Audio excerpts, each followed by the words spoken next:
to get hot in here. Welcome back, everybody. This is the Hot Mic Podcast.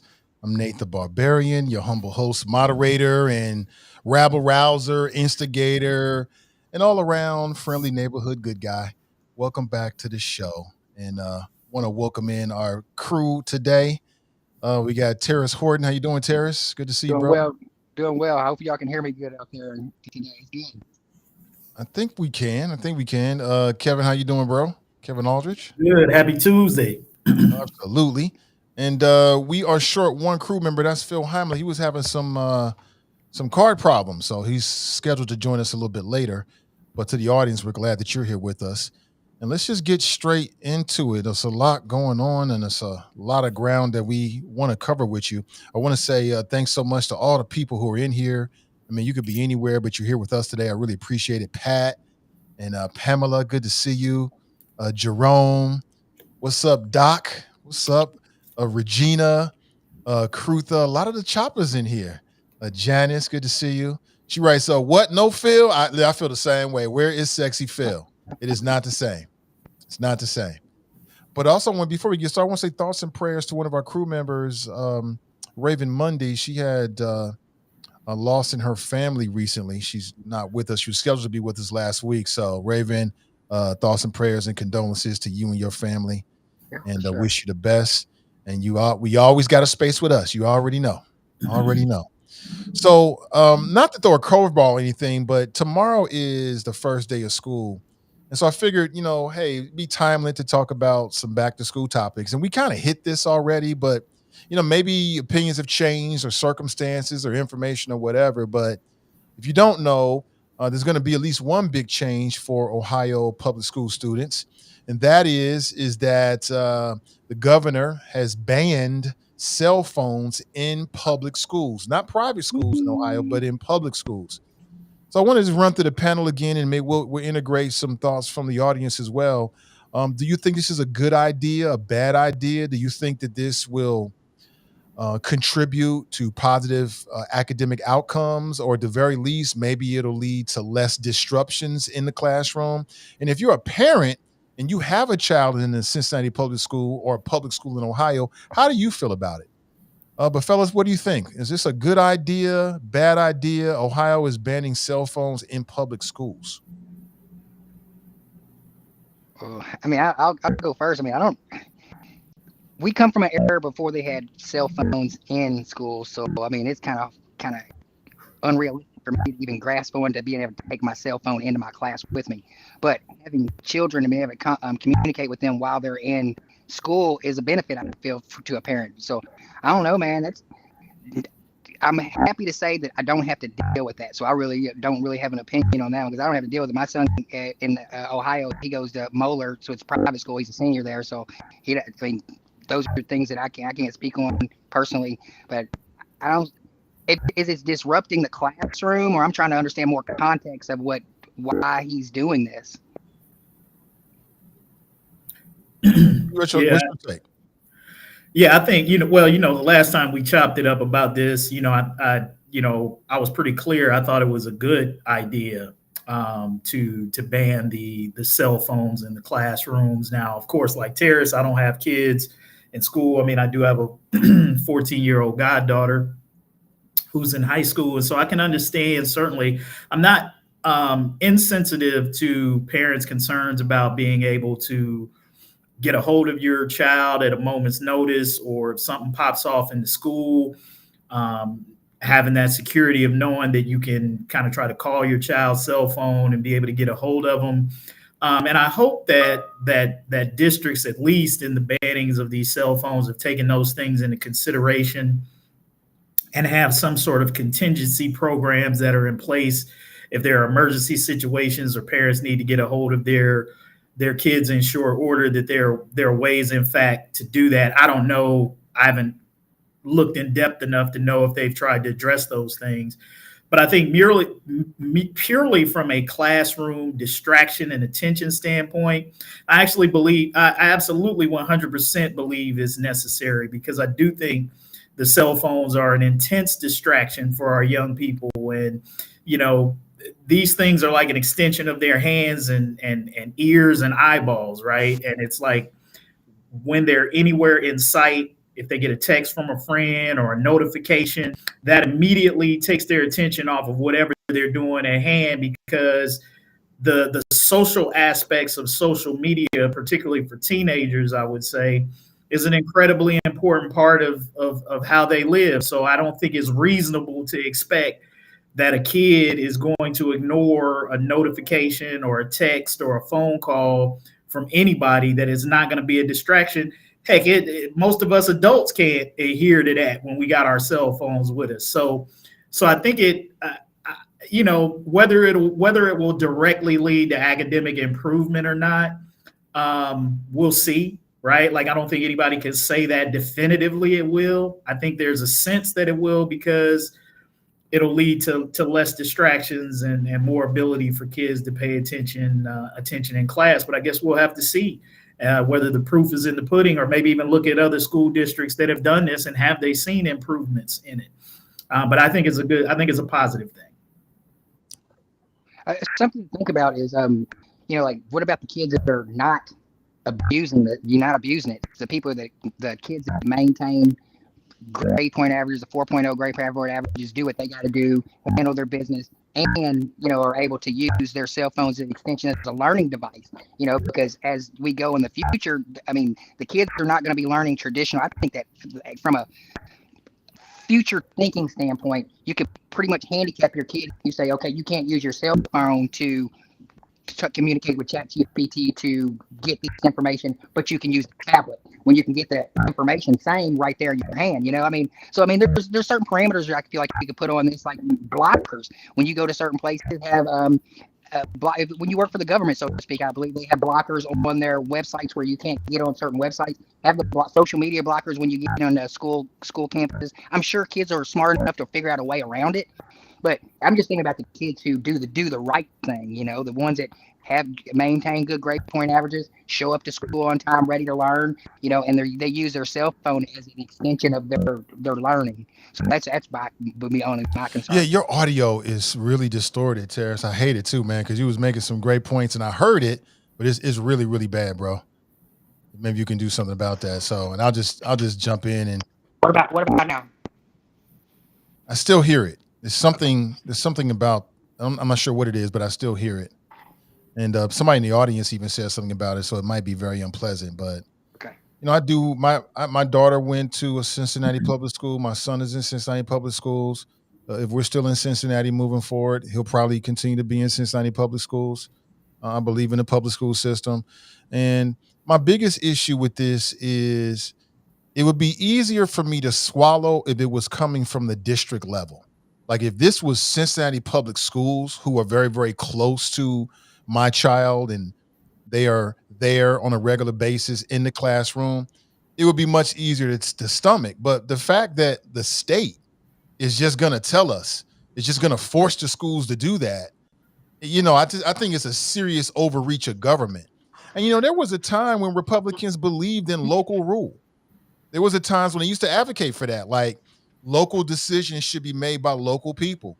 And to me, this is a local decision. I mean, I can't tell you that I know the entire background of our governor and state legislatures, but I do know that the people at the CPS level came up, many of them in CPS. And to be honest with you, I trust them a whole lot more to make this kind of decision than I do Mike DeWine. And it just feels like it's a serious overreach. It's like, once again, you got Republicans. And again, Republicans used to be the party of less government involvement. Now they're in the classrooms telling just public schools that there's one more thing on top of everything else they got to do. They've already been defunding the public school systematically. Now it's one more thing that educators and teachers got to do, and they're already understaffed. It just seems to be unfair to me. And I don't know. Maybe we'll find out that it's a good thing.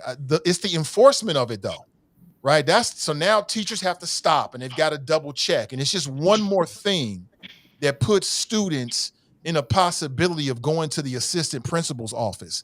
Yeah. I just don't know if the steak is worth the sizzle. Like on the surface, it sounds like a great idea, less distractions. But in terms of actually carrying it out, I just wonder if it's more if it's more of a difficulty than it's going to be a positive. Well, And here, let's. Sexy feels with us. But hey, No, Nathan. no, it's Phil Heimlich. It's Phil Heimlich. No, just Phil Heimlich. Okay.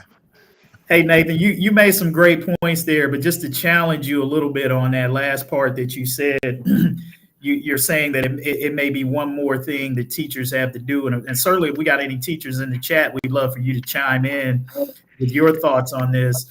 But I have to ask, like, how much of the distraction, right? The amount of time a teacher has to spend either interrupting their lesson to correct a student who might wind up getting sent to the principal's office anyway for having the phone out too much. How much of that gets offset by like having this one more thing that the teacher has to do that eliminates 5 other things that he or she might have to deal with that's cell phone related during the course of a day in their classroom because of the disruptions or the distractions, right? So if I have to tell you 5 times and interrupt the lesson 5 times to tell you to put your phone away or quit being a distraction, is that more work for the teacher versus taking the phone away from them and storing it at one point in time during the class, right? So I guess that's part of the equation that you have to look at is how much of a disruption are these things or distraction are they already creating for teachers, and are we actually giving them more time back instead of thinking about it as adding one more thing? So I would just be curious to hear from teachers on that. Like, yeah, me too. But what I would say is that if this was a big issue, then teachers would have been talking about it. CPS would have pushed it. The board would have been talking about it. So clearly this wasn't a big issue because we haven't heard them talking about it. I mean, you cannot litigate and policy every little inconvenience in your life. It's impossible. And so that's why I said, if this had come from the teachers and the administrators here in Cincinnati, and then the board members, and then they decided here locally that it was a big idea, I mean, it was a big issue, okay, but it didn't. This came from the state out of nowhere. Who was asking for this? Nobody. I haven't heard anybody asking for this. I mean, so is this a state policy or just a Cincinnati? This is a state policy. This is state policy for all public schools, but not private schools. So as I'm saying, it's just government overreach. Could you briefly, I'm sorry I jumped in late, could you just give me like a 30-second summary of it? Because well, basically, and we talked this before, Phil. Yeah, basically, I mean, tomorrow's the beginning of the public school year, and so we're just talking about the fact that Mike DeWine is a part of the 2-year budget. He signed a ban on cell phones in all public schools in Cincinnati. So the question is this a good idea or a bad idea? What is your objection? I mean, I'm a little unclear. My objection. First of all, well, let me just say this. I totally agree with you, Nathan, and I feel this way about all the book banning and all the other stupid regulations. We Republicans are supposed to be for local control, local, not national, not state. And to me, if we were true to that philosophy, we would say, let the local schools make their own decisions. It's the same way with these stupid bathroom laws or whatever and everything else. It's just a bunch of politicians at the state or federal level that are trying to play to their base by violating what is a true tenet of being a conservative, which is limited government, local level. And so this idea of top-down regulations, I agree with you. I'm totally against that. Let the schools make their own decision. If they want to ban cell phones, fine, let them do it.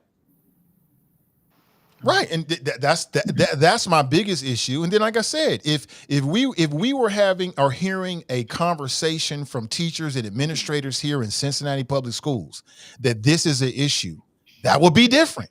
But we haven't heard that. Even if it was, let them make their own decision. And even if it was, let them make their own decision. And again, to me, it's burdensome. Like, for instance, there's a lot people don't understand what it means to be a teacher. You're juggling a lot all day. And so now it's one more thing I got to deal with that takes me away from learning. And maybe that's the reason why they haven't pushed for it, because they've calculated it and realized it's just not really worth it. Yeah. And there's one bright part to it is that state Republicans have not dictated specifically how public schools deal with it. They're leaving some room for public schools to do it, but I just feel like it's a smack in the face to our administrators, to our school board, to our teachers, to our teachers unions, for people who are not even in a profession to come over them and say, you've got to do this. Why? And we're seeing this throughout a lot of states in the United States where Republicans have control of the state legislature. And I'm like, so what's the plan here? Why are they doing this? I mean, show me the numbers. That's the other thing. Show me the numbers where you've got states or school districts that have done this. And as a result, now you're seeing, better test scores or, better in-school behavior. But we don't see any numbers. They just dictate it and we just have to swallow it and do it. I think it's unfair to CPS. Yeah, I think it's a low-hanging fruit thing, right? Like this is what I call sort of like easy legislation to kind of get out there. And it's easy legislation that on its surface, I think a lot of people probably won't strenuously object to, right? For all of the reasons that I said. But you make some great points, Nathan. And I think Kamiki and some other people in the chat have said it. I've been looking. Some school districts have done a pretty good job on their own of kind of handling this where it's the case. And I think where it's a case that it is a distraction. And I think to Tarris's larger point earlier, that, what about the good kids? Well, you might be a part of a school building or a school district where you got kids who are perfectly capable of handling their cell phones and it's not an issue. So why would they, it's really not an issue there. And then you might have another school where kids is off the chain with it. Maybe they do need, some stricter rules and enforcement there. So I can't really, while I do, because I believe strongly that it's a distraction, I think it's a good idea, but I do see your point, Nathan, about the sort of the government overreach and allowing schools to make their own individual choices about what the best route is to go. I think, this probably didn't need to be a state mandated thing down, particularly an unfunded mandate. I think the headline on the piece that you shared was what they had to spend district had to spend $500,000 to buy locks for cell phones. I think that was in the headline. That's a bit of an unfunded mandate there, right? So you're saying no cell phones in schools. Then you're leaving it on districts to find ways to enforce that and spend money that the state isn't giving them to do it. It does kind of, in a sense, become sort of an unfunded, or can become sort of an unfunded mandate. So while I am in favor of fewer distractions in the classroom, I do think you make a solid point about leaving it up to the individual school districts to make. Oh, absolutely. And then the other thing is the hypocrisy of it. So if cell phones are such a big distraction, then none of the adults in the building should be able to be on their cell phones. You should be focused on your job. Why do you get to be on your phone, but the kids don't? And you're both at work. You're both at work. So no cell phones for anybody inside the school board and inside of a school building. I mean, that's fair. I mean, well, that would be a good example to set. I mean, I've said that as well, that it sends the wrong message for teachers and administrators to have their phones out in front of students who are not allowed to have their phones out. I agree with that wholeheartedly.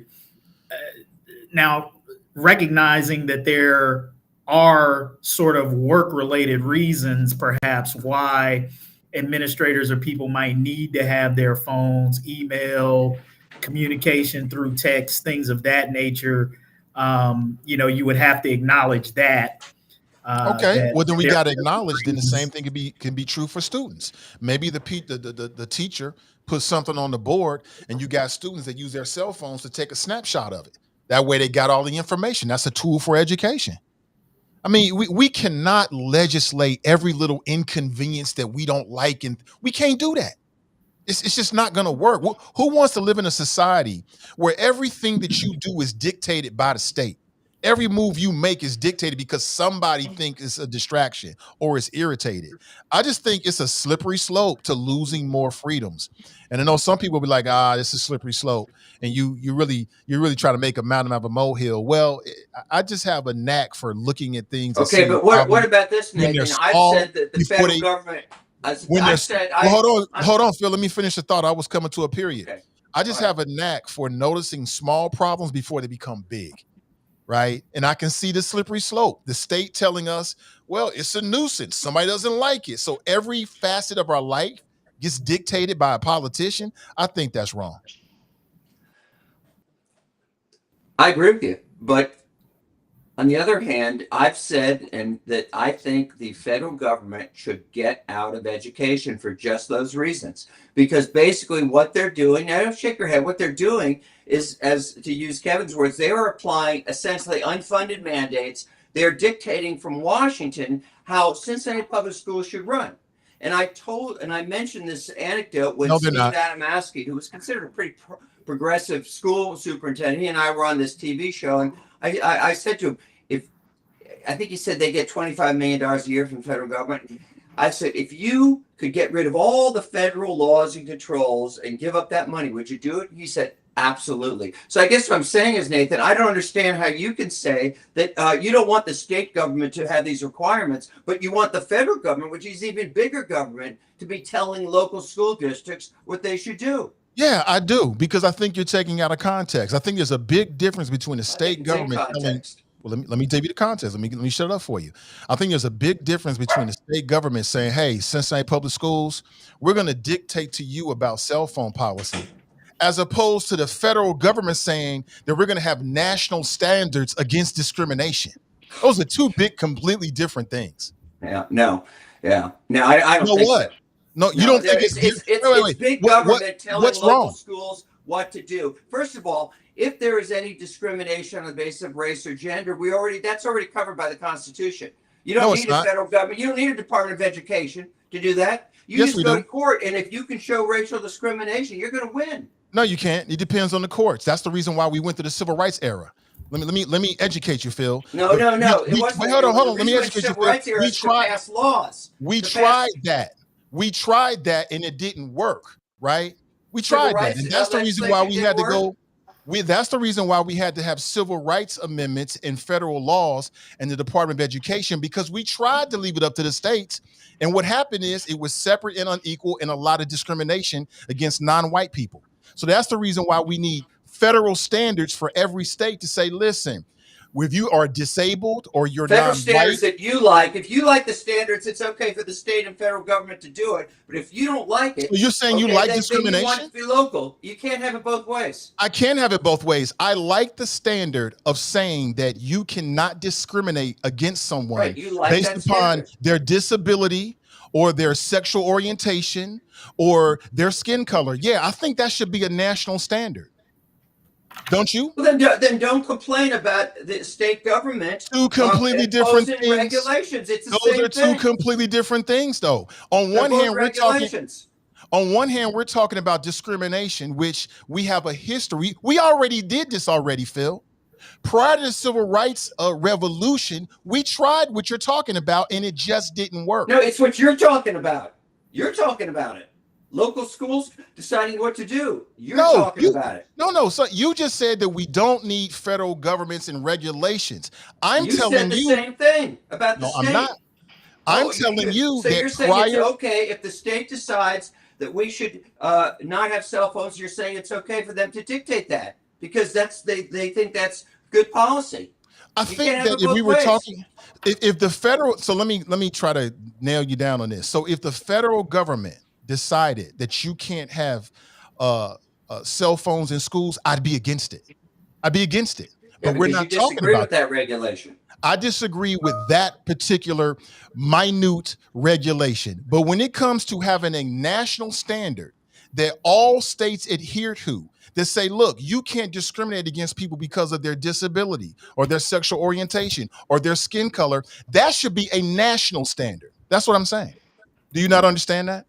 No, I do understand, but I believe that the current laws, some of which were passed, many of which were passed in the civil rights era by Lyndon Johnson and encouraged by Martin Luther King. I think that and the Constitution covers that kind of discrimination. So we don't need a Department of Education. But we I already disagree know. with that, We Phil. already know, Phil, because of the history, it didn't happen. We tried this prior to the Department of Education. We tried this prior to the Civil Rights There Movement. was no need when in 1980 Jimmy Carter came up with the Department of Education. There was no need for that. Oh, There was clearly no it need. was. It Come was on, just Phil. a way to assert more federal control over local schools. That's what it is. Well, It's number not about one, the that, Phil. federal government. We've talked about this numerous times on this program and sort of the role of federal government, particularly when it comes to issues of discrimination and unequal treatment. That these departments exist largely to make sure that states don't run roughshod over the laws and do things that are unconstitutional and illegal. And you can't act like that doesn't happen because it's currently It's a lot more it's than currently what that. we're If you, like battling. Steve It's currently Adamowski what. Wait a said, minute, you Phil. know Let me how finish many my federal point. Let me regulations finish there my are? point, They go Phil. way beyond Phil, discrimination. let me finish my point. God, dog, man, I'm gonna start having Nathan hit the mute button on you. I'm not hitting Please, you, but I know please, about it. please, we not are that. battling. We're battling this very thing right now with an administration that's doing all kinds of unconstitutional and illegal things that have to be challenged in a court of law because they're going to run roughshod over the law. So what you assume is that just because it's in the Constitution or it's law, that there aren't states and there aren't bad actors out there who won't implement and instill discriminatory practices and policies in the face of that. And they'll do it until somebody challenges them. That's and it until they happens all challenge the them in time. federal court. Because you come on here and you rant about Trump doing it every week. Can I give an alternate perspective on this? I just thought about something. In the Commonwealth of Kentucky, they passed a law restricting certain communication between children and teachers, which is, it's kind of still shady. There was a law, I can't remember what it was passed, but they passed it. This might be Ohio's way of blanket just saying, I'm not going to be dealing with the liability or any of that kind of stuff. We're just going to eliminate it altogether. That's just that's a thought that instead of like setting up a parameter for that can be broken and potential lawsuit because they broke the law of inappropriate communication between a teacher and a student. And I guess Ohio was just like, we're just not going to deal with it all, so ban it all. Steve Adamowski, when he made that comment to me, I can assure you it wasn't that he wanted to discriminate. It's because there are hundreds of minutia regulations that these schools have to go along with, have nothing to do with discrimination, but it's just what happens when you have a top-down, one-size-fits-all set of policies. Okay, that is the problem. And another example, As we should. Speaking of Trump, just the fact his putting those troops in Washington D.C. That's an example of that kind of top-down kind of thing. And I'm guessing everybody here is opposed to what he did there. But I think that's a stretch. I mean, you're talking about somebody who is obviously abusing their authority for partisan and/or personal or whatever reasons, and then to try to link that to your own personal philosophy about how we don't need federal oversight over the Department of Education it's intellectually dishonest. It's just at the very let's least. Also remember, just so you know, I'm consistent about this. We talked about this before. The fact that Trump is, using this federal lever over all these big universities that unfortunately, even including Harvard now, apparently going to cave in, which just disgusts me. The reason he's able, and this is why I'm consistent about not the federal government not being involved in education. He's using that lever to basically tell them who to admit, who not to admit, et cetera, et cetera. If the federal government, as the Constitution, by the way, I think prescribes, because the right is not given in there for the federal government to do education. If we follow that Constitution, there wouldn't be any money going to Harvard and Columbia. And guess what? If Trump doesn't like what they're doing, he can't do anything about it. And see, that's the game. Pay attention, everybody. That is the game that we see consistently from Republicans, is that, in my opinion, they don't look at the world and say, hey, what's the problem? Let's look at the numbers. Let's diagnose. Let's address the real issues. They have a predetermined ideology that they want to force on you.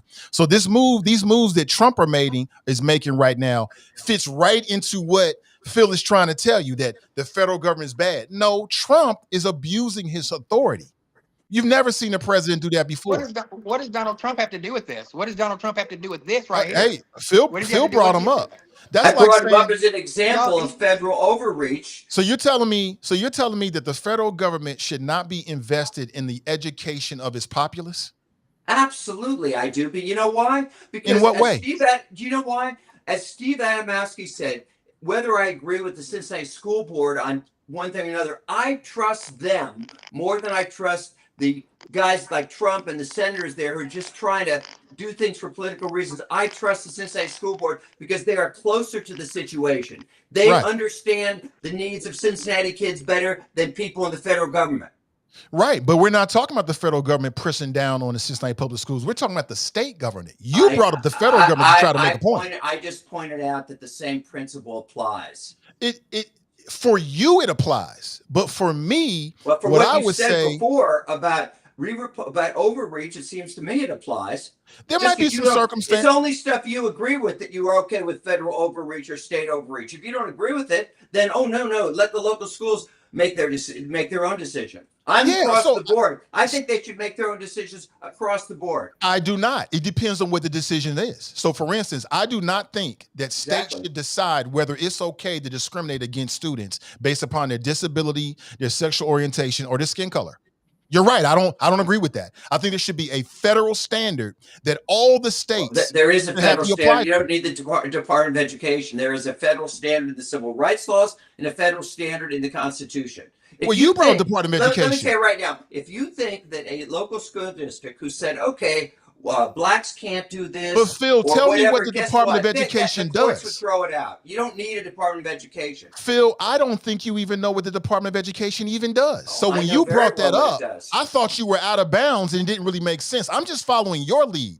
Tell us what the Department of Education actually does. They enact numerous regulations on how people, what they can study, No, they don't. what the national, excuse me, what No, the they don't. test score, what the test score standards are, what test scores they should have to meet, and what standardized tests they're required to So take. they don't do that out. They don't do that outside. They don't do that outside of Congress, Bill. What tests they should have to take. They don't do No. that. They don't do that. They don't do that outside of Congress or even the presidency. I mean, I think what was it? No Child Left Behind. Wasn't that George W. No, it's Bush's horrible big national horrible education horrible thing. push? Yes. But that was, I mean, those were laws that weren't in. Those were laws that was introduced by the president and passed by Congress in conjunction with the Department of Education. They just execute.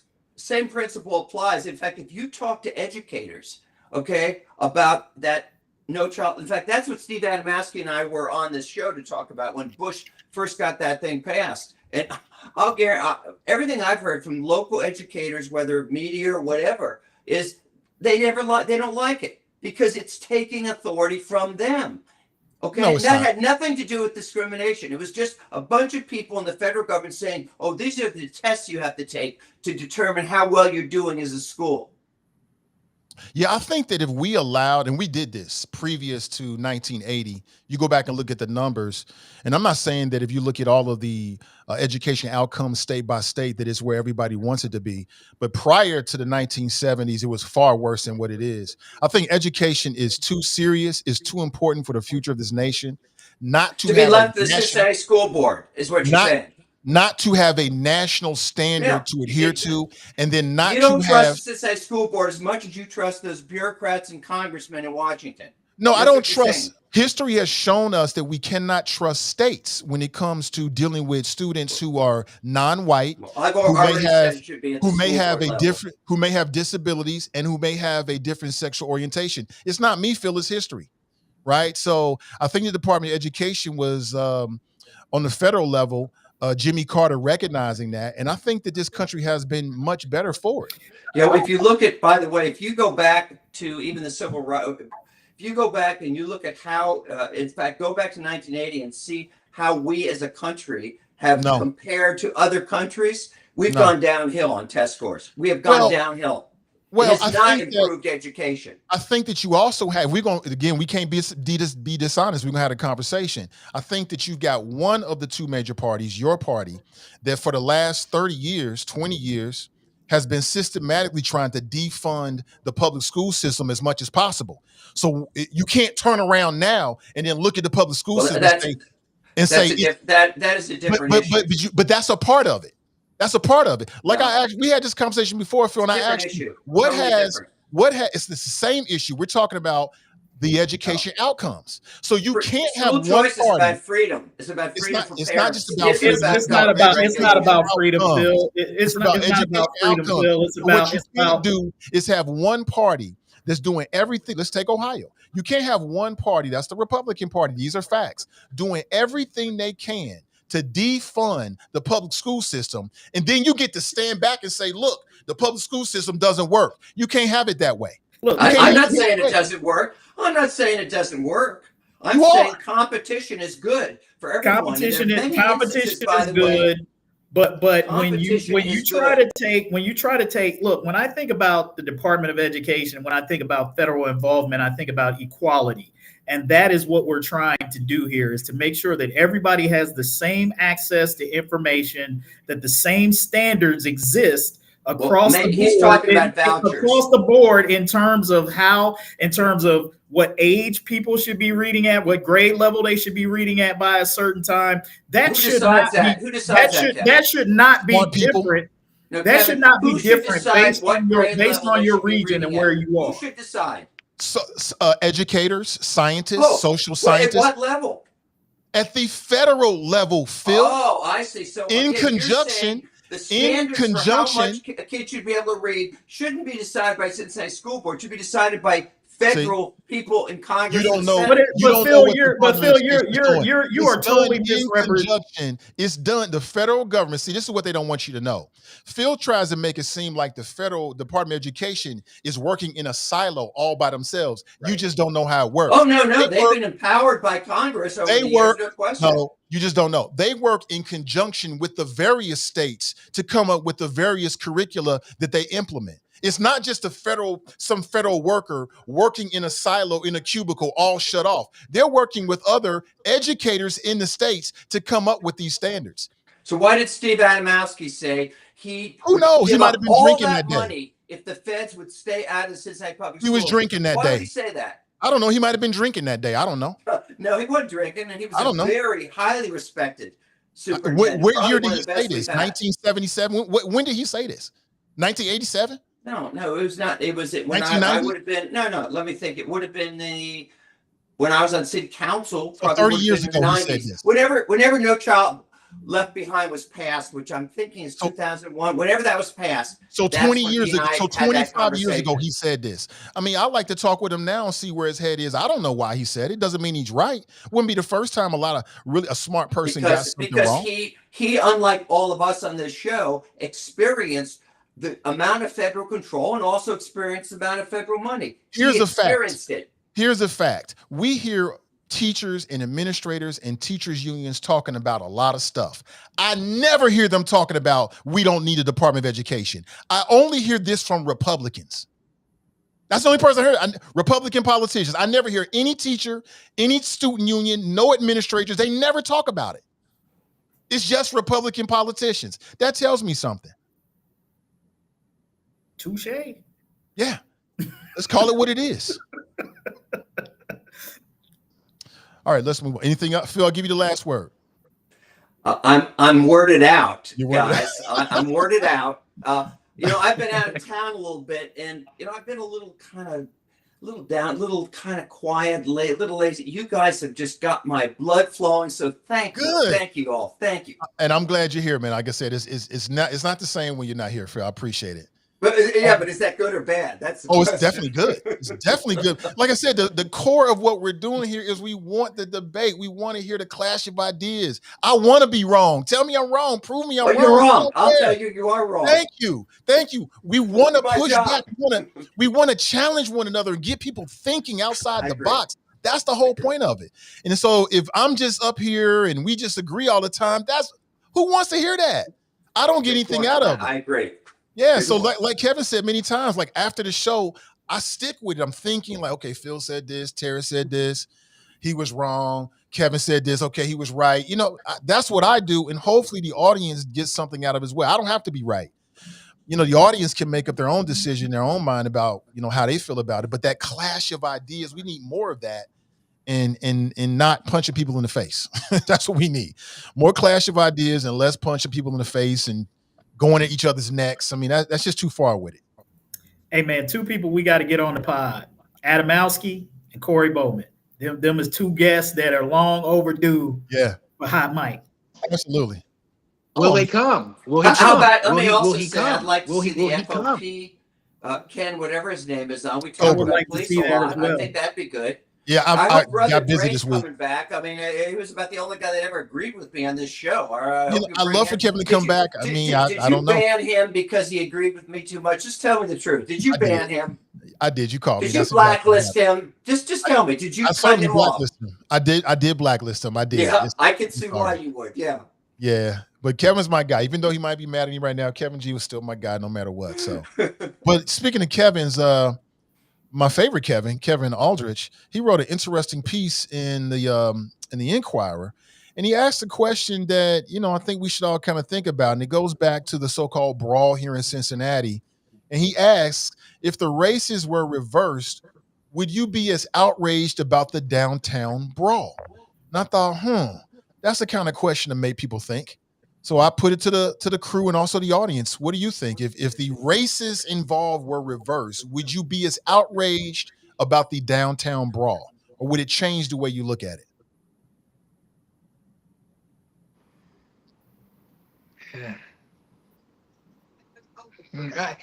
I'll go first. I don't think if the races would have been reversed, the white people in America would have been like, nothing to see here. But once the money shot got out with Holly, and the money shot was posterized all over the world with Fox News, and JD Vance made his dog whistling statements, there's nothing, I'm convinced, there's nothing that is going to change these people's mind of what they saw. You can when all the evidence comes out and everything comes out, nothing is going to change these people's mind.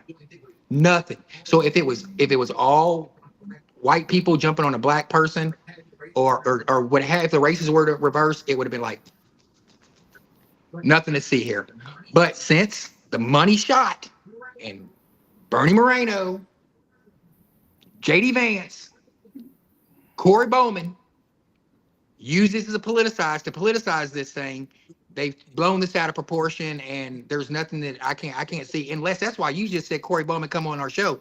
Please, he's got some explaining to do. I thought he was your hero. You talk about him all the time. See, Phil, that's what you're going to understand about me. I am a black man first. I am a black male, heterosexual, conservative Republican, in that order. I'm a black. Let me get that. I got to write that male, down. Let me write that down. heterosexual, conservative, in that order. So if anybody in that, and if anybody gets out of that order, if a Republican comes and they start interrupting, and I see something that they're trying to attack black male, I mean, come on, Phil. That's what's the difference. Y'all thought since I was a Republican, I'm gonna be one of them bootlickers. No. Bring Corey Bowman on our show. He's got some explaining to do. Anybody else? Phil, you want to jump in there?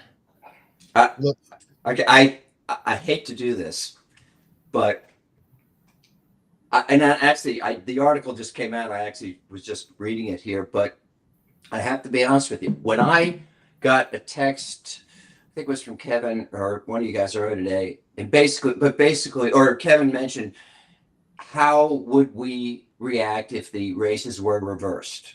Okay, so I started thinking to myself, let's say this black guy slapped a white guy, called him a honky or whatever the hell equivalent might be, and then the Equivalent. what? Oh, whatever. There is no equivalent. It's whatever. Some really horrible thing. Whatever. And as a result of that, a white mob kind of knocked the guy down, beat the crap out of him. I have to be honest with you, and I'm just being totally honest here. As I envisioned that, there was part of me that said, well, he got what he deserved. He shouldn't have done that. And, so I'm cut to the quick. I have to admit, I'm not saying that these guys who did it shouldn't be punished and everything else I've said. But I have to admit, it did cause me to look at it differently. Mm-hmm. And I'll go, Kevin. I'll let you go last since you're the man of the hour, so to speak. You wrote the piece. Yeah, that's a question that we needed to put out there, people, because it makes you think. And you know, and actually, I'll say it made me think in the same way that you were saying, Nathan, that during this show it causes you to think about things. So it's the same concept. Yeah. I mean, it's all opinion. Nobody's right or wrong per se. Usually I'm right, but just joking. So, I had to really think about that, because I think you're disingenuous if you're quick to say, no, I feel the same way. I think you're just lying, right?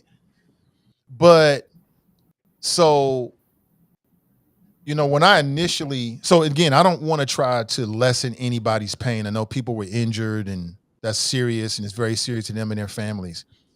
But generally speaking, I thought that the media coverage, I was more outraged by the outrage initially than by what I saw. Now, when I saw a woman get punched and knocked out, her race made no difference to me. I feel the same way about that. I would feel the same way. But at the same time, had she been black, being a black man, I might have seen my mother or seen my sister or seen my wife a little bit more. I mean, just being honest with you. But generally speaking, across the board, when I see people being hurt, I'm empathetic no matter what. But when it's closer to you, you're going to feel the empathy a little closer.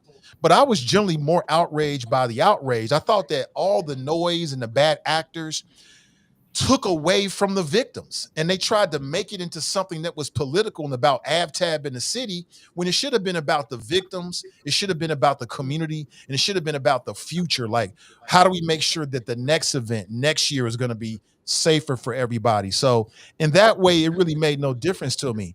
And I have to say that I think if you reverse this and you reverse the races, I just don't think that those bad actors, whoever they may be locally and nationally, I don't think they would have seized upon this and made it such into a big deal.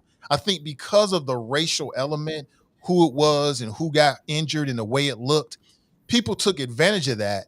And I thought that outraged me more than anything else. I'm like, man, you're politicizing this. This woman got knocked out and you're trying to politicize it. I thought it was wrong. And I would have felt that way no matter what. Yeah, but I would also say on those lines that when I think it was the Baptist Ministers Conference, as well as Cecil Thomas, who I like, but though I think he was playing to his base, when they said this guy ought to be charged. Well, let's be honest. If the races were reversed, do you think they'd be insisting that the guy who did the slap should be charged? Absolutely. So let me kind of jump in here and just kind of give you, like, you guys are laying out the kind of the complexity that I may or may not have pulled off in the column. This is huge stuff, and I'm not so arrogant to sit here and think like my take is the definitive take, or that I have some great insight that other people don't. I mean, I think what I tried. Yeah, but we never thought that, so don't worry. What I tried to do there was take what I had been hearing, the discussion that I've been hearing, and try to condense as best I could this complex argument into something that people could somewhat easily digest. And you guys covered it. Like, one of my favorite movies is A Time to Kill, if anybody has seen that. And I think one of the most brilliant parts of that movie is at the end, where Matthew McConaughey. I haven't seen it, so don't ruin it for me. Okay, well, I can't even use that analogy. Just go back and watch it. But those of you watch it, please. Yeah, those of you who have seen it know the twist that Matthew McConaughey uses at the end in his closing argument. And basically, what we have to acknowledge is that our race and our racial history colors how we view, how we react and respond to everything. And it's dishonest for anybody to say, black or white, that it doesn't, because it does make a difference. Our racial history, our racial lens, our cultural lens, it colors everything. It's why we can look at the same video and come away with different feelings and different interpretations. It's not necessarily because any of us are bad or evil per se, definitely some bad actors out there, but it's because most of us are coming from a place of our cultural experiences. And that is powerful. And we bring that to the table. And the dishonesty is when we refuse to acknowledge it. That video went viral and it was able to be politicized in the way that it did because it struck a nerve with white folks. It did. To see a group of black people jumping on a white person, that did something to white people, and it activated them in an emotional way. Well, I would say Bernie Moreno and the others who used it for political purposes. I agree. I don't think if it was. But here's the thing, though, Phil. Wait a minute. Let me finish. Let me get this out, and then you guys, because I'm sure we'll have a robust conversation when I finish what I would say. But it's like, look at what folks on the right did. And we say, and a lot of times black folks and people on the left say, these guys politicized it. They take advantage of it. But if we flipped it and it was the reverse, what would people on the right be saying about Al Sharpton, the Black Lives Matter, the other folks who invariably would come out? And this is the point that I make in the piece. It wouldn't have been Fox News playing it on the loop if it had been white people stepping on black people. It would have been MSNBC and these other liberal stations that would have been playing that video ad nauseum, like the Rodney King beating. They would have, and it would have definitely had a different tone and a different take if it had been a group of white people stomping a black person. It absolutely would have been national. It just would have been circulated and churned in different circles than this was, mainly because of the race and the audience and who is going to impact. And all of the civil rights folks that we normally see would have been out there talking about it if it had been a black victim, right? And they would have been saying the exact same things that white folks were saying in this case, except for it would have been different. It would have been coming from a different point of view. And the folks on the right would have been calling the Al Sharptons, the Crumps, all of the people who would have came out. And you notice they would have been calling them bad actors, and they're trying to politicize it and racialize it. And that's coming from their racial lens and their point, because we see it time and again. It's just the roles are flipped and it becomes righteous on one side and evil on the other when the races are reversed. And so this is just kind of what I notice in terms of watching things. And I'm not making any judgment because I already see Nathan shaking his head, brother. And I can already, my wheels are already knowing what you're going to say to what I just said. But running through your filter of why you are about to say what you're about to say. But I'm going to let you go ahead. And I want to hear what that head shake was of what you're about to say, because I can almost probably guess what you were going to say. Yeah, yeah. I mean, maybe that you can hear the Achilles heel in your argument, and then maybe that's what it is, because I disagree with you. You know, I think that if you had flipped this, and I feel like, and I could be out on a limb on this, but I feel like when black people watch the news and we see black people doing something that's wrong, we call it out. Generally speaking, we call it out. We don't make excuses about it.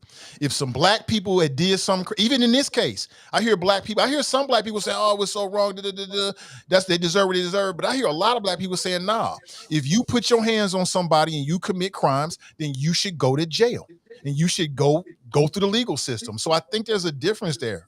I think that the way that the bad actors turn this is that instead of just informing people and then allowing people to let them make their own decisions, a lot of the news reports I heard was kind of like turning it into a black against white thing, even though they didn't even have all the information. Mm-hmm. You know, they just turned it. And I don't think so. Like if I watch the news and I see some black people doing something that's wrong, you get what you get, buddy. I don't care what your skin color is. That's on you. But can we acknowledge though that video didn't need much turning? Like the video, this is the part of the point that I'm making that we don't acknowledge. Like the video speaks for itself. It don't take a hell of a lot of screw turning from what people see in that video and that what you were already into it. Now, if I'm looking at that video, I'm saying to myself, as a black person, I'm saying to myself, what did that white man do that got him in that type of trouble. But you understood when you looked at that video that there was something racial happening there, right? It doesn't take a rocket scientist to figure that out from simply looking at that. A bunch of black folks stomping on a white guy, and if it was reversed, a bunch of white people stomping on a black guy. It doesn't take too much to intuit from that. People are automatically going to pull from that there's a racial element without a whole lot of screw turning there. Yeah, because of how it looks. But when I first saw it, the first thing I said before I saw anything was, I thought they went too far. It's the first thing I said. Like, even if the guy hits you once, I mean, you're going to stomp the man out and drop knees. You're going too far. That was my first reaction, because he's a human being.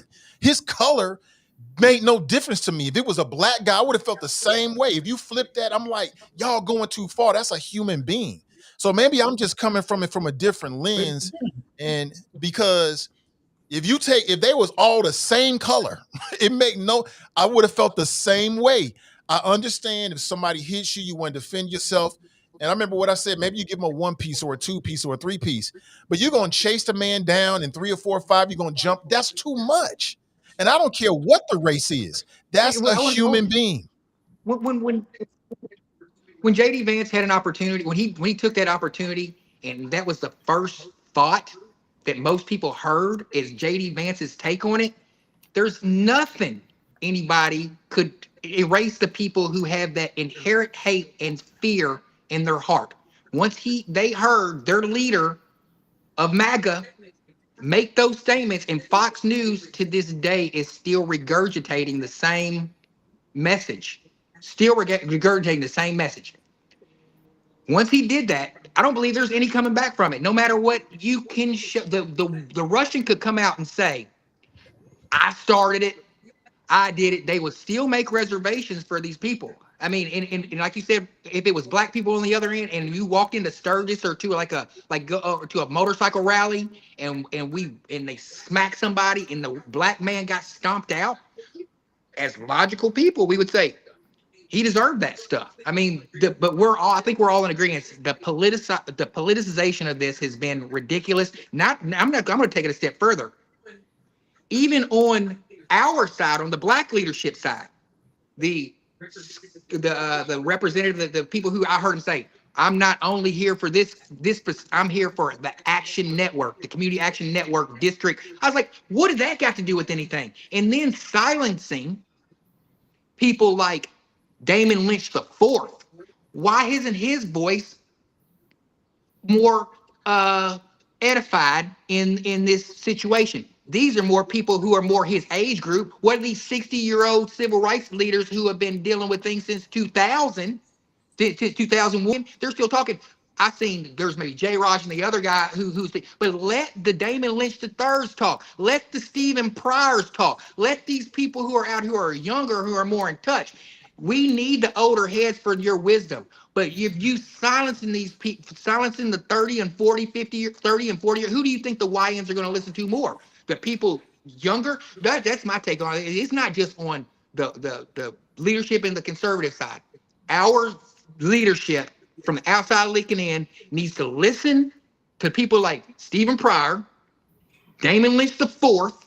You know, the younger generation, give them the mic too. Give them the mic. Let them see what that age group has to say, because they're sitting there. I'm watching their lives, and they're sitting there in the audience listening to their parents speak, so to speak.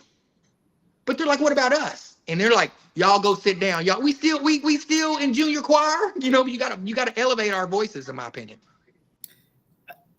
I don't disagree with your point at all. I don't disagree with it, but I have a whole other take on that, and that might take us in a different direction. So I'm not. Well, let's save that. Put a pin in that. What you said there about we'll make that a topic on a show. Future generational leadership, because that's more than a 2-minute take. Okay. On that. You said a lot there, Tarris. But I don't disagree with it, but I have a slightly different opinion. I like the idea. I mean, I know those brothers I know all those brothers you're talking about. I'll reach out to them and say they want to come on Hot Mic. I think Damon Lynch the Fourth has been in the audience. He knows about the show, and They're very familiar with what I'm I doing know and his what we're doing. father and his grandfather. What does he do? I mean, I didn't even know there was a game in the four. What does he do? Is he a pastor? What's he do? I'm not What's sure his what he role? does. I'm Oh, not I sure Right what thought his now, I I role know thought is. that I he's thought working. Tarris was saying he had some kind of a Right now, role. right now, I think that he's working with. Right now, I believe he's a campaign advocating for a couple individuals that are running for city council in the city of Cincinnati. That's all I know about him, and I've been watching his social media presence, and I like what they're doing. They're grassroots. They don't have like any political affiliation backing. They're just out there passing out flyers, going to parades, shaking hands. That's how I got elected. So I got respect for people like that. So if we can anyway give them a platform on this platform, so we can ask them tough questions, and then maybe that'll bring Corey Bowman on, so we can get some explaining Hey, out I of that. love it, man. You know, you got some people, black people, who are running either as independents, charter right, Republican, Democrat. I love it. Why not? Hey, speaking of which, we haven't talked about this, and maybe a little bit of a Can I make a curveball. quick observation on the issue we were talking about? Yeah, you can, and I'll go after you. Just Go right real ahead. quick. We were talking about if the races were reversed and it was a white mob that stomped on a black guy. First of all, I certainly would say that you wouldn't have heard anything from the Bernie Marinos, the J.D. Vances, whatever. I just don't think you would have heard anything. Now, would we have heard from people more on the left? Possibly. I would say less likely than what happened. But here's the difference: if a group of, whatever you want to call it, the Congressional Black Caucus, Baptist ministers, whatever, I would bet that if that happened, they would be focusing on the fact that there was a racial thing here. I don't think they would have been equating it to the crime problem in Cincinnati as the other folks did. Do you follow It would what I'm have been a saying? I different. don't It would think have been. that It would be would have their been a take. different. It would I have been don't a think they would different. be That's a good saying, point. "Oh, this shows we need more cops." I just think it would be a different response. And that's what Correct. I'm saying. That's That's a what good I'm point. saying. Like if you pay attention, I'm not saying that the response would have been exactly the same, right? Because they're coming from different starting points, right? Or different perspectives in terms of what they want to talk about. White conservatives want to talk about crime in this instance because it plays into what their fears, what their challenges, what their concerns are, right? Because their fear is of being that white couple walking downtown and being assaulted by a black person. That's why I said that when we talk about crime, the face of what we see as crime is not that white folks see is not white faces. The faces of crime that they see are exactly what they saw in that video. And that's what they're afraid of. And that's what resonates with them. And that's why that has such power. For black people, it's a different conversation. It would be a conversation about injustice, continued brutality of black people. It would be a different conversation, but it would be the same sort of passion in things. And absolutely, you are kidding me that you don't think that liberal or democratic politicians would have something to say. If that video went viral nationally like it would, there would not be a democratic or a black politician who would pass up the opportunity to have some type of commentary on that. I mean, you It don't even need to look depends. at this case and imagine it differently. All you need to do is look at cases that have happened in the past where black people have been brutalized and assaulted, and it's made it on a national scale. Trayvon Martin, take any case that you want to, It's different though. that you would, well, I mean, yes, the circumstances are different, Nathan. We're not talking about the identical circumstance. What I'm talking about is the reaction Yeah, but the and the way people circumstances are respond to it. connected to the reaction, though. Like what I'm saying is, let me think about this more. So look at what John said. John said, in some people's minds, the minute a slur was spoken, it was licensed. It would have been licensed for attempted murder. And I would say I don't condone that, John. But what I would say is, if you're a white person and you go to a gathering where there's a lot of white people and you start getting disrespectful, something might happen to you. That's human beings. It's about respect. And if you're dealing with black people and you're a non-black person and you start using racial epithets, that's going to trigger people. You're going to get a response. The same thing with any group of people. So to me, this is about respect. All black people.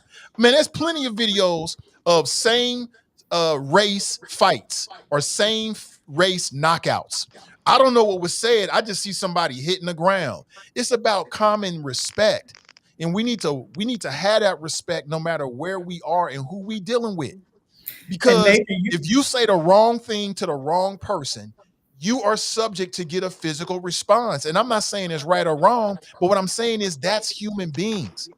So Nathan, you are coming from the spot where I make the case that we all have to be, right? So you're saying that regardless of the race, regardless of whatever, there's a common humanity Right. that we need to look at these, and that is my argument. That's where we need to be, but it's not where everybody is. Some people are. So when you made the statement earlier about when something happens, black people can admit, some black people can admit, right? And Most black people who see that humanity can see other black people doing things wrong, and they're like, yeah, I don't stand for that. That ain't right. But you and I both know that there are black people out there, just like there are white people out there on the other side, that's going to co-sign that craziness. Okay. But it's the same thing, though. It wasn't all Republicans that came out. There's a lot of elected Republicans who didn't say a word because they're like, you know what?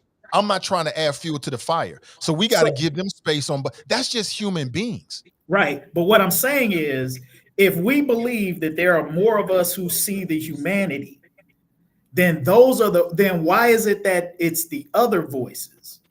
Why is it that it's the other voices, these fringe voices, that are the ones that dominate the conversation? Why aren't those of us who are able to see things through the shared humanity, why aren't we able to dominate the conversation more? And you just touched on it, because we're quiet. We sit back. We don't say nothing.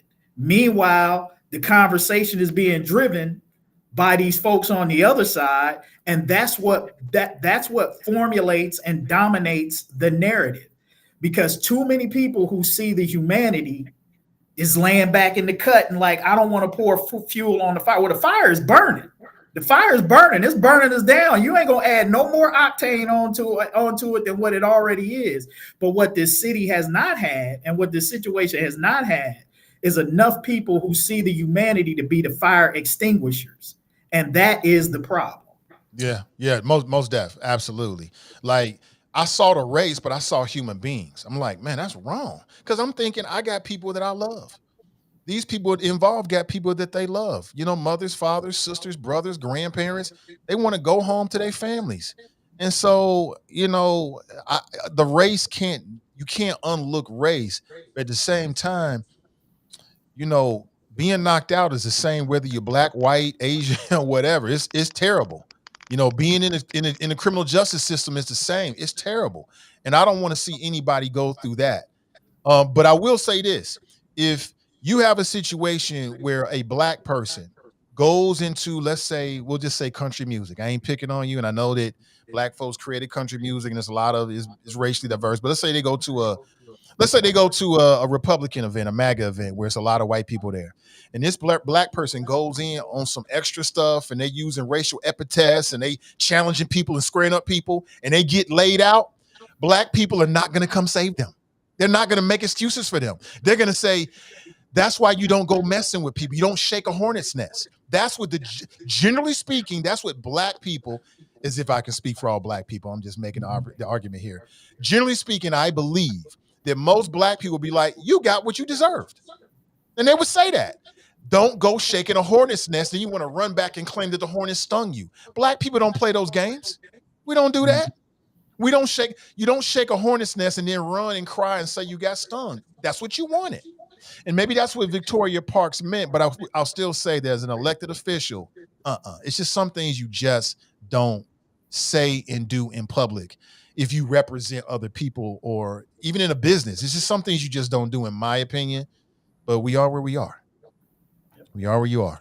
Let me see here. I'm trying to get to some of the let me go back here because there's a lot of comments. I want to try to get them in as much as possible. Going back, Janice writes, the worst things that happened to CPS was back in the 80s, talking to Phil. Businesses were failing. They were losing jobs. The Banger Commission looked at the school system and began letting people without teaching degrees or experience into the school system. Okay. Not sure if that's for you or she was making a point. See Fame's in the house. Good to see you, Fame. Vanita writes, if the roles were reversed, it would be the same as the Rodney King verdict. Possibly. So she's saying that if it was a black man that was knocked out in a group of white people, that the criminal justice system wouldn't come to them. I don't know. You're talking about just regular citizens. Regular citizens are different than law enforcement. Law enforcement is a part of a protected class, and we generally see them differently. I don't know if I agree with that. I think that if you got something on tape, I don't know what do you guys think? Is she right? Is she wrong? What do you think? It would depend. I mean, because I think that, and I made this point in an earlier podcast, like when you start to litigate these things in the court of public opinion, an individual's background matters more when they're black than it does when they're white. So like this, black people trying to pull out all of the history of the victims in this case to say, hey, look, this guy's got a criminal background, and none of that is sticking to him in the way in which it would a black suspect who would have the same sort of questionable marks on their background like that. Like I've said that becomes a excuse to sort of say, well, maybe they deserved it, or maybe there was a reason their background, their flaws explain why they found themselves in the fight in the first place, right? And that seems to stick to black victims more than it does to white victims when race becomes a key part of the conversation.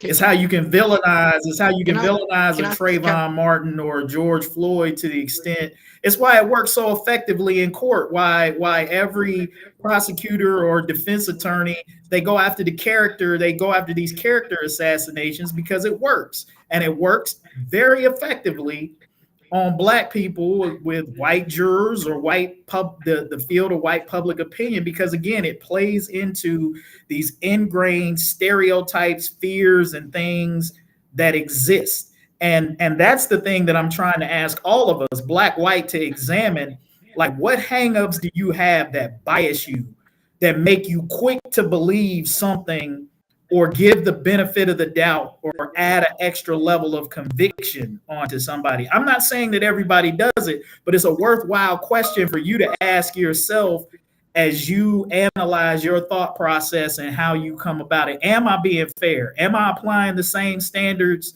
to this person, to a black person, that I would to a white person? And if you find yourself not applying the same standards, you got to ask yourself why. Can I? I might be jumping the gun on the segue and everything, but I believe that this is white men ever since Obama.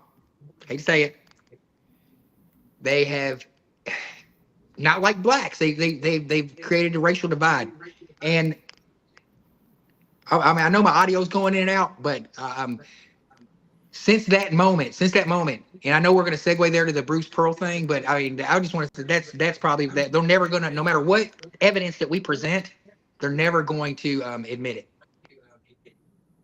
Hey, Janice and Phil, and I would love to get your take on this, okay, as the lone white man on the panel today.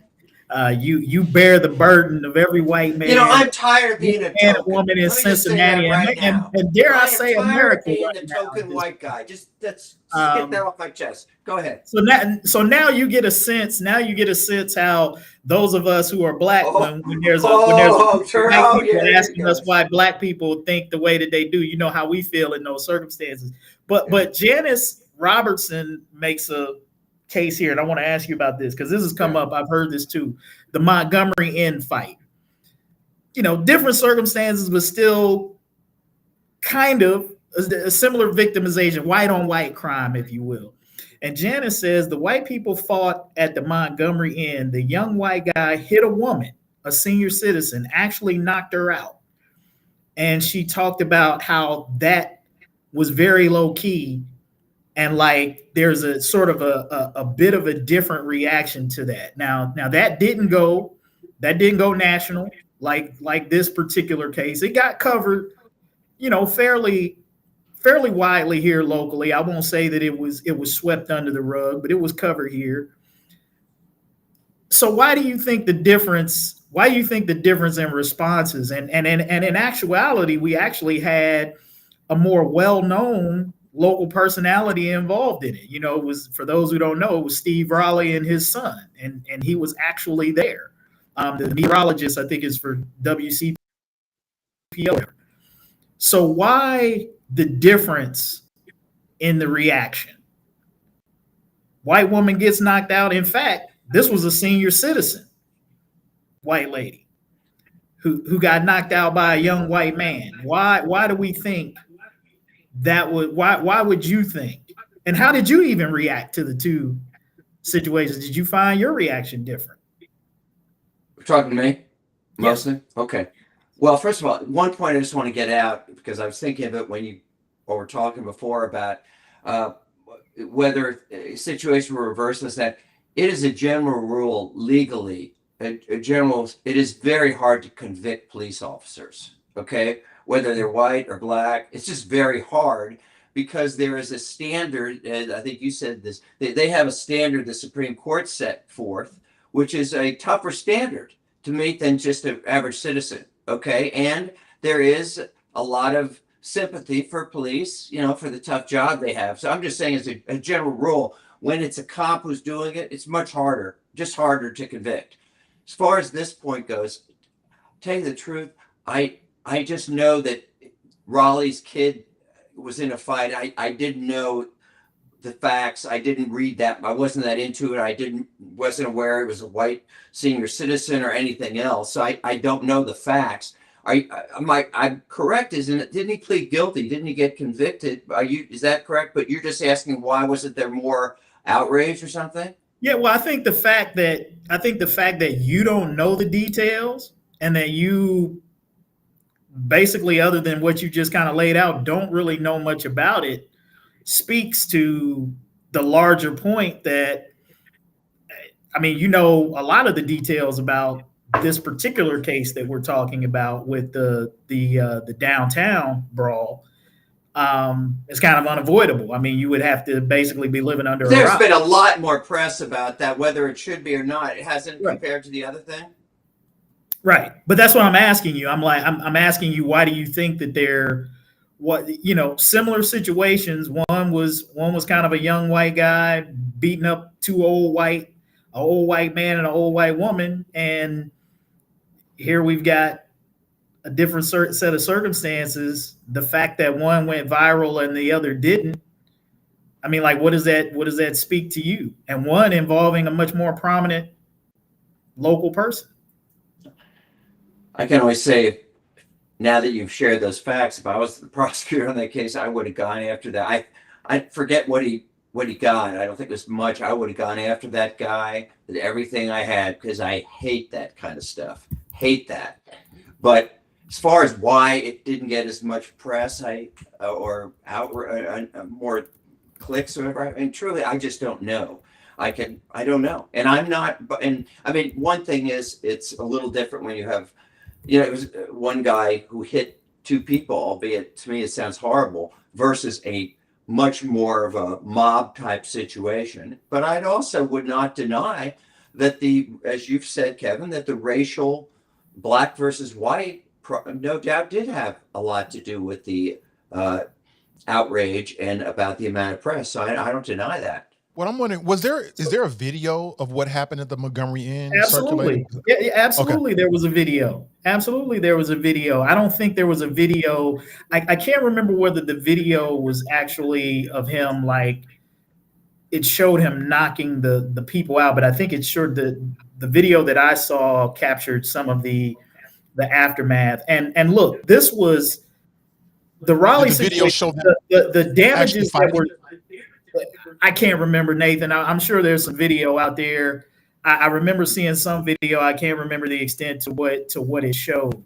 But what I do know is that the injuries in that case were far more severe I think, than, or at least as severe, I think were worse for the elderly lady that got beat up than either of the victims in this particular case. Now, I'm not a doctor. I don't Do know. you guys remember what he was convicted of? Whether He was I just remember he was sentenced. He got 3 years probation. What was he? What did he plead to? Do you know if it was felonious or simple assault? Do you know? I don't know Okay. what the level of the charge was. I know he initially faced felony charges, but took a plea deal, pleading guilty to 2 misdemeanor assault charges. Do we know how that started? I'm just telling you that the fact scenario. Why does it matter what it started? Well, let me finish. The fact scenario that you presented, if he, without provocation, okay, or that reasonable provocation, that it wasn't a punch first or a slap, whatever the heck it was, he just went and knocked these people down. It's horrible, just horrible. And I would, if that's the facts, those are the facts, man, as I would never have let that guy plead to simple assault if those are the facts. So here's the question, Phil. You're right. You wouldn't have let him plead. They did. They let a plea deal in. If those are the facts, I suspect there was more to it, because I can't believe there's probably a lot more to it. I can't believe the prosecutor's office and the cops would go. I don't remember all the details about how the altercation started. They may have even claimed that similarly. Again, I think that there are a lot of circumstances that are not exact that are similar, whether it was an altercation or a fight or something that escalated and somebody got assaulted, right? Same thing that we're saying here. A fight, a disagreement, something that escalated, and they're saying that somebody was assaulted. We see the charges that the folks in this case are facing. I bet you that none of the 7 people arrested in this case get 3 years of probation and a fine. I guarantee you they don't. Even if they plead out, they're not going to let these guys get away with 3 years of probation and a fine. They're going to serve some jail time. The only guy who I assume got convicted. So the question, and if I get a chance to ask, Prosecutor Pillage, and I'm not even sure she was the one who prosecuted the Raleigh case, but it's definitely a question that the media needs to ask her. How was he able to plead down to 3 years probation and fines? And you want to charge these folks who probably inflicted less injury than he did on these senior citizens? How are you going to try to sentence them to 25 years? Isn't that what they said they were facing according to felony charges? You're going to give these people 25 years. And this is what I'm saying about the unfairness, the racism in the justice system that exists. If Steve Raleigh's son gets 3 years of probation and a few $1,000s in fine, and you're threatening to send 6 or 7 black people who did less damage than what he did to 25 years in prison, you don't see that as unequal. Well, between now and Friday, I will make a point to read up, see the videos, and I may have. Please do, because I sincerely do, Phil. I want you to look that up and do your homework. I want you to look that up and do your homework, and I want everybody listening to look it up and do their homework. Yeah, I will. And when you hear black people talk about unequal prosecution, execution of the law, you explain to me how these folks are facing 25 years in prison. Let me look up the facts. Steve Raleigh's son got 3 years probation. I can explain it partially. Let me, some of it. Like some of it, I think there is a racial element, but Steve Raleigh is a local celebrity. He knows people. He's well known. He's probably got a lot of friends in local media. He walks in the door and people know him because they watch him. They feel like they know him. Actually, I assume he's still married to Cy Lisa's daughter. Yeah, and so personal connection. That had nothing to do with it, but it couldn't hurt. It definitely couldn't hurt. Do you know if he was prosecuted under Connie Pillage or the previous Republican prosecutor? I don't. I don't know. I'll do my homework between now and Friday. We can bring it up again. So it's a couple things. One, if it wasn't as big of a news story. And so I think there's a connection to like the sum total. But that shouldn't matter though, Nathan. It does matter because the news story should matter, right? It's about the law. That's what the Republicans want us to believe, that it's about the law. Yeah, so but we all know the size of the news story about that. matter. It matters who you are. It matters. So you talking about Steve Riley? I didn't know he was married to Cy Lease. That's a family that's got a lot of connections in Cincinnati. It matters. People like him. They know he comes from a good family. They're going to be more sympathetic to him. Number two, it wasn't as big a story as the so-called brawl downtown. It didn't get international coverage. It just wasn't as big. And then number three, and I don't remember the video, I don't remember if there was like a knockout blow on the video where you see somebody being knocked out. All of that plays a part in it. Sure it does. I'm not disagreeing with you, Nathan, but I'm just saying I want all of my law and order hounds out there to just stop it. Just stop it. Are you thinking of anyone in particular? Wait a minute. Because if everything that you said is true, Nathan, then what we're not talking about is an equal law enforcement and justice system. What we're talking about is a justice system where the size of the story and the media coverage matters.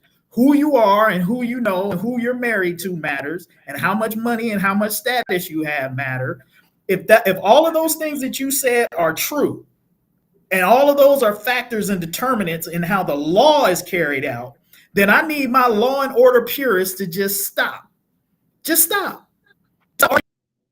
With black folks and anybody else who say that race and status and money matter when it comes to how fairly the judicial system metes out justice. Stop saying that it's fair and equal, because it's not. If all of those things that you said are true, then just stop saying it. That's all I'm asking is for my law and order purists to just quit saying that and just keep it real. Because if Phil answered a question, he said, Phil said, how did it happen? But in the beginning, when it was the Cincinnati Brawl, it didn't matter how it happened. So Phil just explained it very well, and he is the same way that everybody else who in the white community, who I feel talk about it. They like in this specific situation that we're just talking about right here. Phil asked, "Well, do you know how it started?" You know, but when we talk about the Cincinnati Brawl, it don't matter how it started. It shouldn't have went that far. So that's what I don't understand about it. I told you that if he was provoked by the N-word or whatever, that could allow him to plead to a less serious or be found guilty of a less serious offense. So I did take that into account. But I'm just trying to figure out how you can knock out and to me, violence against a senior citizen. And I'm not saying that violence against anybody is acceptable, but if we're talking about a hierarchy of violence and what is worse, you know, it's sort of like child abuse and elderly abuse are different than 20, 30, 40, 50-year-old, involved in a fist fight. But you beat down two old white people, put them in the hospital.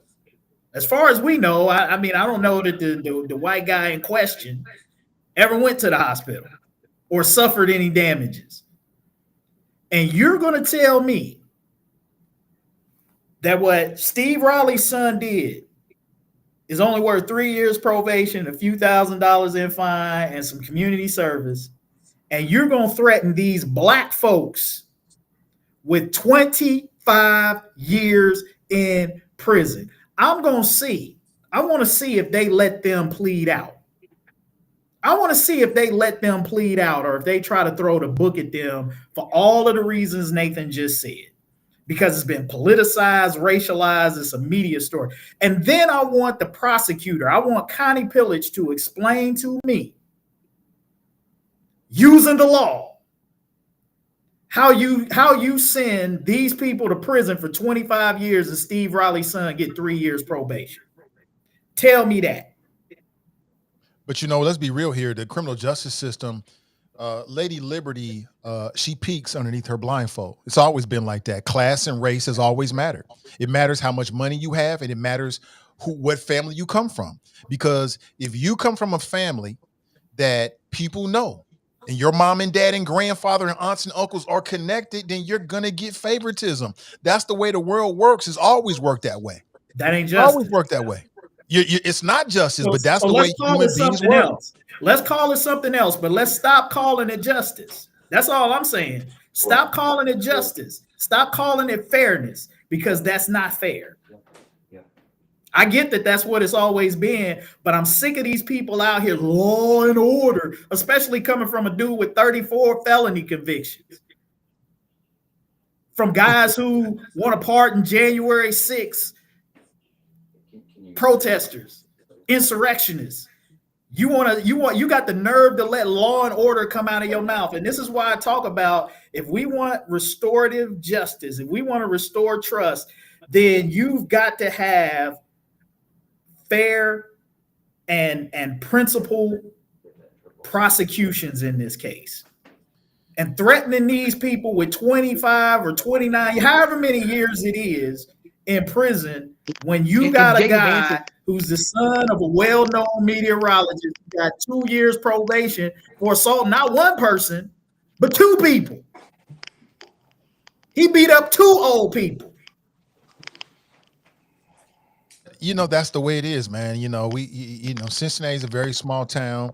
If people know you, they're far more likely to give you a second chance. If they know your mom and dad, if they know you come from a good family, when you go down, before a judge and they're sentencing you, they ask you about, do you have a job? They ask you about your background. They ask you about what you're doing. All of that is considered. And we already know how the game is played. We know this. And that's why you make this point all the time. You gotta think 3 or 4 times before you make a move, because it might be a move that puts a nail in your own coffin. John asks, let me just say something. Right. And again, I appreciate you guys giving me the opportunity, because I couldn't do it on my phone here. Give me the opportunity between now and Friday, and I hope you give me the opportunity on this to kind of look at read as much as I can. I just didn't care that much about it, but I will read up on it, and hopefully I'll be able to respond. However, one factor as far as sentencing goes is the prior record of the person. I have no idea if Raleigh's son had any record, but I can tell you, if somebody comes on a felonious assault charge and they got prior convictions for violence, they're going to be hit much harder than somebody who doesn't. That's fair. That's a fair point. If they have a prior record or they've done something in the past, they may face harsher penalties. Which I think some of these guys did, if I recall. And then first time. And that's what. And again, I'm just asking the questions, right? So my question is, and there may be some very good answers to the questions that I'm asking, but what can happen is you can't have some of these people who are first time offenders who did less than what he did face greater charges. I just don't look up the facts of what he did before. I just don't know the facts. And I'm sure, again, the circumstances might be different enough, but this is how the public sees it, right? I was just reading. Apparently, there was a car accident. It was the initial thing, but let's just wait. I'll look into it, and we'll talk about it on Friday. All right. Hey guys, let me bring another topic up. This is something that's happening right now in real time, and I think it's at the ground zero of probably one of the most important and impactful news stories. But I'm not sure people know this. In Texas, a Texas Democratic state lawmaker stayed overnight in the legislature to protest a required surveillance. Actually, that headline is a little bit misleading. This woman, her name is Representative Nicole Collier. She was one of the Texas Democrats that fled the state because she didn't want to allow the Republicans in the state of Texas to have quorum, because they're trying to redistrict in the middle of the decade and try to get 5 more seats so that Republicans can maintain control of the House of Representatives. She was actually prevented. She was prevented from leaving the chamber because she wouldn't sign a waiver. Get this, y'all. The waiver basically would allow a state police officer to be with her, to basically be at her side, to ensure that she showed back up tomorrow on Wednesday so that she could vote, so that the Texas Republicans could vote for their plan to redistrict. I mean, she was prevented from even leaving the room because she wouldn't sign this agreement. She's been doing interviews like crazy. And a lot of people are saying that this is yet another step in the wrong direction. Her name is Nicole Collier. And there's many videos out there of her, with pillows and cover and other things, because she refused to sign it. Now, other Texas Democrat lawmakers did sign it, which means that, get this, in these United States of America, these are elected officials. These people have law enforcement officials who are basically at their side, making sure that they show up to go back to the Capitol or go back to the chamber in Texas to vote. And it's just really, really bad. But what do you think about this newest development coming out of Texas? These are elected officials that are paid and chosen by their constituency to be there. They ran off. They didn't get carted back by what do you call it, by secret service, not secret service, by vigilant, like people that go out and get people warrant officers. They didn't have to go through any of that kind of stuff, which I feel like they should. Man, they're impeding the will of the people. They've been elected officials to go do a job. It's going to happen. It's just like the filibusters, just like Corey, what is his name, the dude in the Senate that talked for 24 hours, just try to the filibuster. All they're doing is filibustering, and they're wasting taxpayer of Texas money.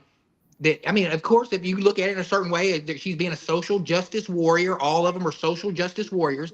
But when it comes down to it, they're wasting taxpayers' money because it's gonna go through anyway. It's gonna go through anyway. They ran off and went back. So when they get back, whether it's next week or the week after that or the week after that, they're going to push this legislation through. So instead of them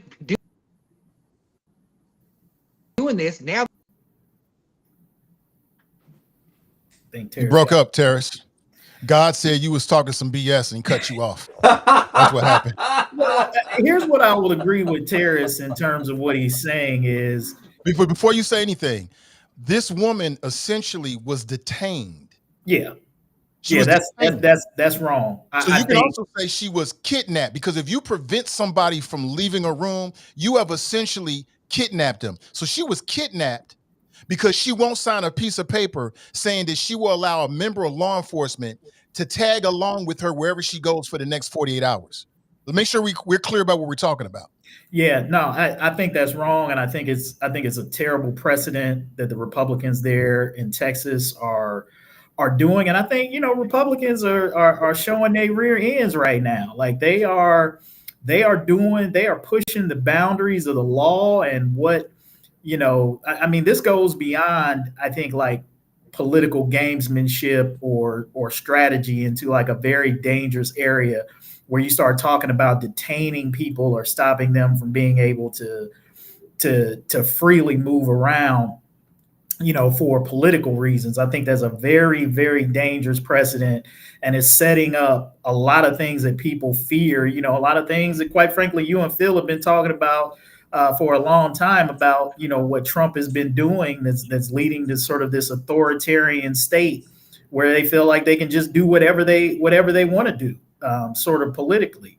And so I get that they're trying to make sure that Democrats are there so they can get through their little gerrymandering maps and everything that they want to do. And the point I was going to agree with Tarris on is that what Democrats did in this case was essentially, at best, a stall tactic, right? They were eventually going to have to come back. They were eventually going to have to partake in this vote. That the Republicans, most likely in Texas, are going to be able to go and get this through. They don't have the legislative power to be able to stop these votes, and they do eventually have to show up and vote. They can't run forever. And I think they were using it as a bit of a stall tactic, one, to get out of that session and not have to vote on it in that special session that had been called within the time frame. They were successful in doing that. And they also bought Gavin Newsom and the Democrats in California time enough to put their clapback, strategy together. And that's really what this was about. It was about a political strategy for a pretty much powerless, Democratic group in Texas to try to, at least at a minimum, stall and at most allow the Democrats to get their game together in California to somewhat be able to counter it. But I don't agree with, detaining them there. Look, they're there, they're back. They ain't going anywhere. They did what they could do and what they needed to do. And I just think this is overkill and just more bad politics by the Republicans in Texas. I mean, from what I'm reading, quorum busting is a part of the Texas legislative history, and it's been used by both sides since going back to the late 1800s. So when people try to make it seem like the Democrats did something wrong, no, this is something that they do down there and they've been doing. And it's Right. been written into the Texas Constitution as a tactic to be used by the party that's not in power. So I Yeah. agree with you. Was it political? Yeah, it was also to let America know, like, here's what's going on in Texas. This is coming to your state next. Because Yeah. believe me, every Republican-led legislature in the country is looking at Texas like, oh, we can do the same thing. So that could happen in Ohio. It can't happen in Kentucky because you got Andy Beshear, and he's not going to go for that. We've already done it in Kentucky. It's already done. Kentucky's already been done. Kentucky. What's already been done? The gerrymandering has been done in Kentucky to where No. I'm talking about the tactics that we see that Texas is using right now in terms of like, it's like mid-century. Now they want to redistrict that's supposed to be done every 10 years. They're doing it purely because of they know that the reaction from the president's policies could lead to the Republicans losing power. To me, I'm like, look, you don't want to compete on policies? I thought it was all about competing on policies. If people don't like your policies, we should be able to vote you out to get more policies. But it seems like one party's like, you know what? We in power. We're not leaving. And I think that's undemocratic. And if it was Democrats, I would feel the exact same way.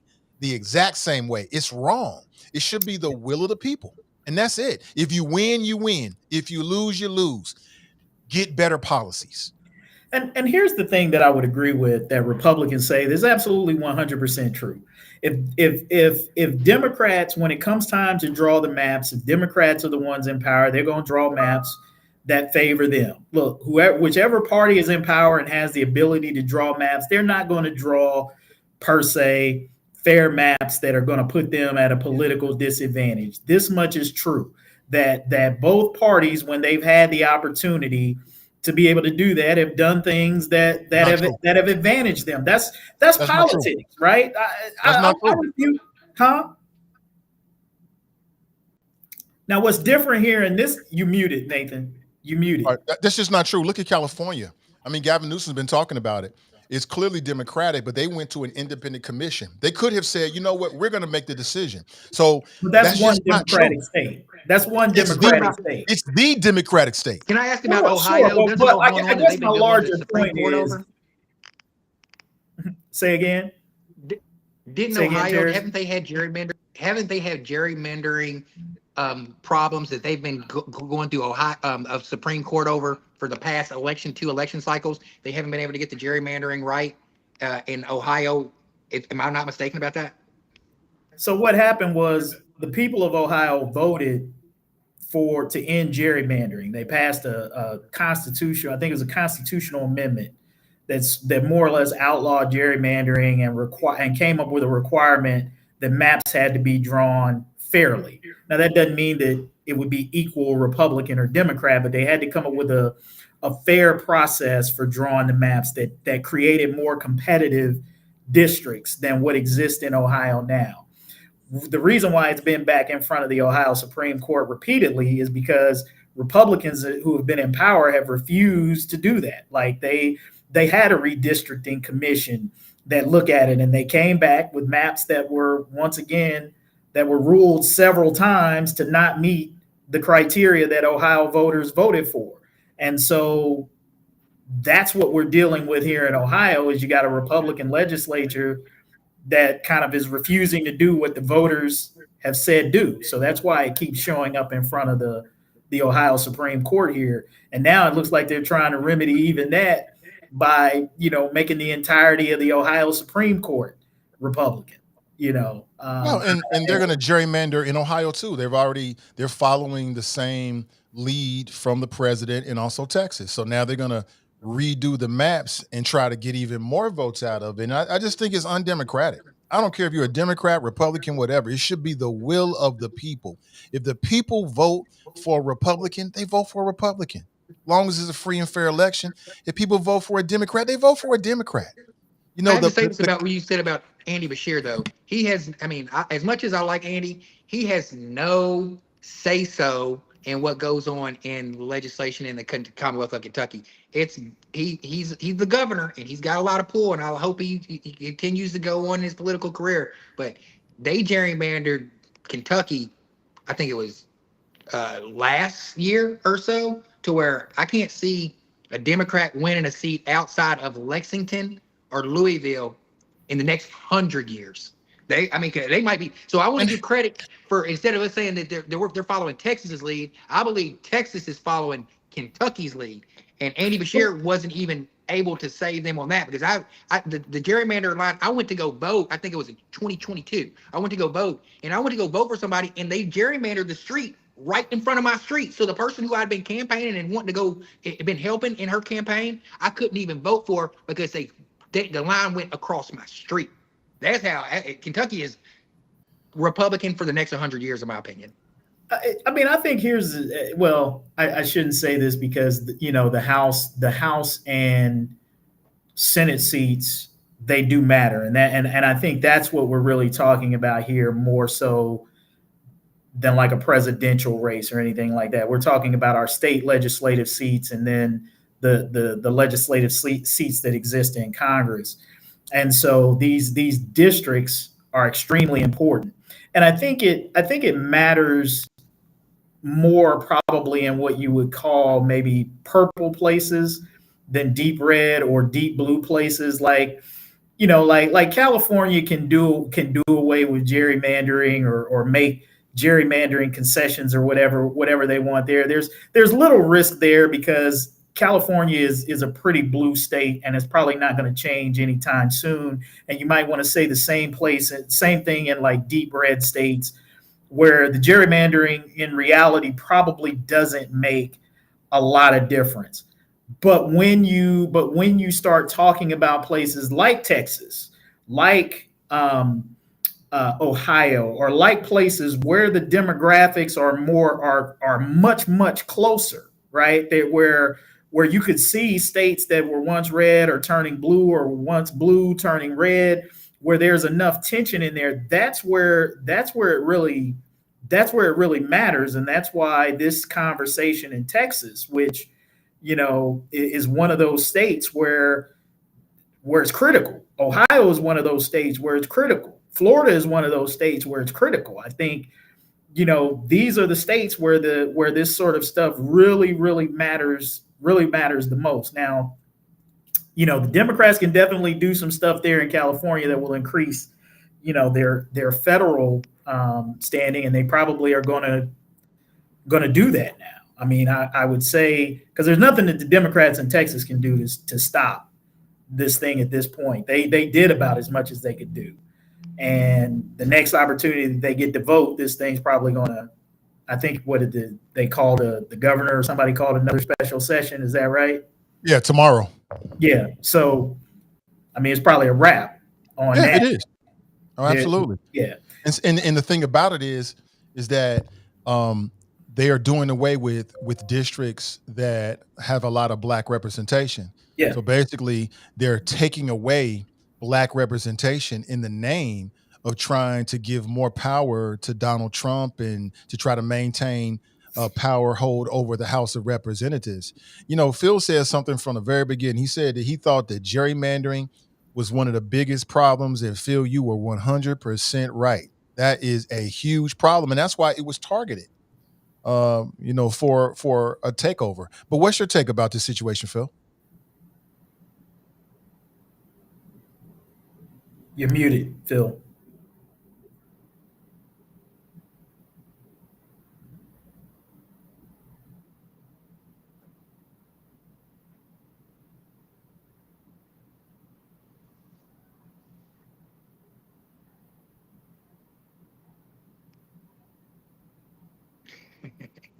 I was just joking earlier about hitting the mute button on him, Nathan.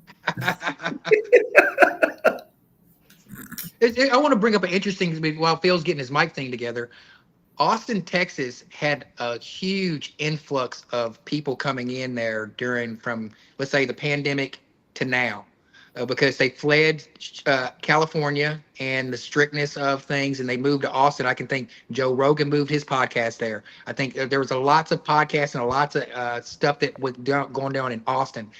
There was another company that moved. A lot of Silicon Valley companies moved from California to Texas. So that could be in play too, of why they were able to go in and redistrict, because I think the redistricting has to do with population. So if there's a certain concentrate of people that immigrated into Texas from California and other places, moved to Texas for whatever reason it been, no state taxes or laws that they like. Those things could be taken into consideration as far as gerrymandering goes. No. This is purely political. I mean, Greg Abbott did an interview with CNN, and he essentially said it. He said, we're doing it because we can. We're doing it because we can. We're doing it to maintain our power. That's what it comes down to. And it's blatant. It's naked. It's in your face. And unfortunately, it's something that every state in America is going to have to deal with. I don't think this ends with a handshake. I don't think you're going to see Democrats and Republicans say, you know what, we came to an agreement. I don't think it ends that way. I think this ends in a much more messy way that each and every one of us is going to have to pay for. Phil is back. Still can't hear Phil. What in the heck? What in the hecky? Divine intervention? Oh, man, I wanted to hear your thoughts on this, Phil. Man, I'm not sure what happened, but we're near the end of the show anyway. Darn it. Maybe you could log out and try to log back in real quick. Just did. Leave and come back. He just tried it. Yeah, let me cut your mic and then turn it back on again. Can you say something, Phil? Can we hear you? Oh, man, can't hear you, Phil. Not sure what's going on, buddy. If am I mistaken too? Did they gerrymander Jasmine Crockett's district out? Yep, her and Al Green. So, I mean, you're laughing, but you first. Well, hold on. So I got to challenge you. So first, a little while ago, you was talking about I'm a black man first. So now here you are laughing about black elected officials and black representation being wiped out of Texas. So which is it, Tarris? Black elected officials who are bought and paid for by all these PACs. I ain't got nothing for them. I hope they all fall down. I like grassroots stuff. I like truth. Jasmine Crockett, if she stood on truth. Now, what did she lie about? When she comes back into politics, watch her go more to the evangelical side. That's what she says she's going to do. If she was there and like she was. I have nothing against Jasmine Crockett. I just hope that when she returns back into politics, she does it in a more genuine way. Use that education that you earned. Don't fall into the Negro spirituals of a Democratic Party. You do not have to. You have to articulate yourself that way. She's brilliant. She does not have to be the angry black woman. She doesn't have to do that. She can go in there and demand more respect than going. Excuse me. And what about? So you don't like her, basically, and she's a Democrat. And what about Al Green? I like her. I like Jasmine Crockett, but Jasmine Crockett, when she comes back, I just as someone who wants to see her succeed and not be used by the Democratic Party as blackface and as a caricature, as the angry black woman. What are you talking about? That's my opinion. She does not come from that. That's my problem with the Democratic Party. When they exalt people, they put them up there in a fake role. Jasmine Crockett is privately school educated. I mean, and that's why. Okay, and all the things that I'm saying. Is she black? Is she black? Okay. She's black. I'm just asking. She's black. Because earlier you said you was black first. That's what you said earlier. You said I'm black first. And now we also said that we hold black people hold each other accountable. Huh? We also, as black people, hold each other accountable. Yeah. It was off. Can you guys hear me now? I'm trying to hold her accountable. I'm trying to hold her accountable. I'm trying, gentlemen, and as a black politician. As a black politician, excuse me, gentlemen. This is why she's getting what she's getting. Okay. So you're not black first when it comes to Gentlemen, Japanese. can I introduce this my technician here, Henry Heimlich? Get the picture, buddy. What's up, Henry? I think What's would up, be Henry? a good crew member. So thank you for Is fixing that this your problem. son, Phil? Is that your son? Absolutely. Yeah, it is my son Henry Heimlich right here. Oh Yeah. my goodness. All right. What's Good up, to Henry? meet I'm talking about the comments. Hi, Henry. What's up, buddy? How's it going? You'd be surprised. They're being nice now. You'd be amazed how they pick on me though. Oh, really? My We son. do, Yeah. we do pick on your dad only because Yeah. we know he can take it. Yes. All right. Listen, I got to get you back for how bad you did me 25 years ago, man. It's not done. Can I make it? By the way, can I do my quick comment on? Absolutely, go right ahead. All right. Thanks. You know, I heard Tom Holman, the czar of deportations or whatever you call him, and he was being asked about how many people that are being deported that have no criminal record. And he goes, hey, look, it's the law. If you want it, change the law. If you don't like it, change the law. Well, the thing is, if you go through history, there was a time when if you hid runaway slaves, that was against the law. If you hid Jews, it was against the law. And we have a pretty proud history, I think, in this country of civil disobedience. Now, every time you break the law, it's not civil disobedience, but we have a pretty proud history. And I would say that frankly, the evil of what is going on here, which is attempting to really destroy our democracy, that is what's going on here. To me, I don't care what kind of civil disobedience those legislators in Texas, whether they lie on the streets, go out of the state, I don't care. This situation, in my opinion, is so damaging and dangerous to our democracy that whatever kind of civil disobedience is necessary, I would do it. No, one more thing I'll say is like, we all know that Obama was called the deporter in chief. To this point, Obama deported more people from this country than Biden and also to Trump to this point. And yet he didn't do it like this. We didn't see this when Obama was in office. We didn't see mass ICE agents showing up to schools and showing up to churches and showing up to jobs and doing this in such a public display. And yet Obama was able to do that. It makes We were gone off the Obama effect. So what'd you say now? We were gone off the Obama effect. We were just so enamored by having a black man, African-American president that Fast and Furious got past us. There was a lot of things that got past us in the Obama administration. There's a lot of things that a lot of people gave Obama a pass just for being black, but like a segment for maybe a next show is like you said, Bruce Pearl made it say white. Who gave him a pass? Who gave Obama a pass? Some people give Obama a pass just because he's black. But some people say that Obama. Tarris, who specifically was giving Obama a pass? Because the Republicans sure as hell weren't. So who was giving Obama a pass? Just right now, Nathan said Obama was called the deporter in chief, but he didn't go about it this way. And I'm saying because Obama used smoke screens just like Donald Trump uses smoke screens. He uses. I mean, so I get it, but trying to segue to what we were another topic about the Bruce Pearl about saying that Obama was the cause of America's divide. I mean, I gotta agree with him. I have to agree with him. It might be for another time, another topic, but I have to agree with Bruce Pearl that we did not have the problems in the United States of America that we had post when Barack Obama got elected. It sent a charge into white people. It made them black people emotionally like we shall overcame, but not so much, but then it sparked something in black people, and that's why we got Donald Trump, and that's where we are right now. Well, I agree. Tarris, your premise is bad, but I agree with what you just said about Barack Obama is the reason why we got Donald Trump. Look, the first thing that you have to accept is just by the mere fact of being a black man, Obama's election divided the country when he got elected.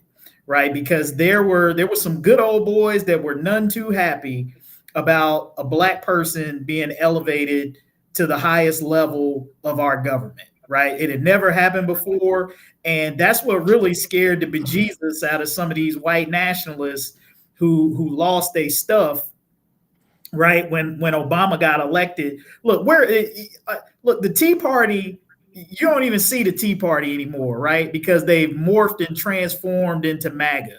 The Tea Party, all these people who started acting like they was concerned about taxes and government spending when Obama was in there and he was president, like that was the Tea Party's big thing, right? Now they don't care how much money Donald Trump and the Republicans spend. Where are those same tax purists that was on Obama's case with the Tea Party when he was president? You know why they're not there, Tarris? Because it never was about taxes. The Tea Party was a mask for racism against the black president. That's really all it was. And they needed to have some kind of front to be able to try to go after the black president. So they used that as an excuse. But then guess what? When they elected Donald Trump, they didn't need that cover anymore. Why? Because Donald Trump was coming out and saying all the things that they really wanted to say when Barack Obama was the president, but now they could say it under their new little president in Donald Trump, and they became mad. I agree. I agree with you 100%, Kevin. Kevin, you didn't say one thing that I don't agree with. No disrespect to Bruce Pearl, but why the hell do we give a damn what Bruce Pearl thinks? He coaches basketball. Go win some games, right? I mean, he's entitled. He's speaking for white people. There's a lot of white men who agree with Bruce Pearl, and if I'm not, last time I was until 2030, the white man is still in the majority. I don't look. I think they're all. I don't think any of them do the right thing.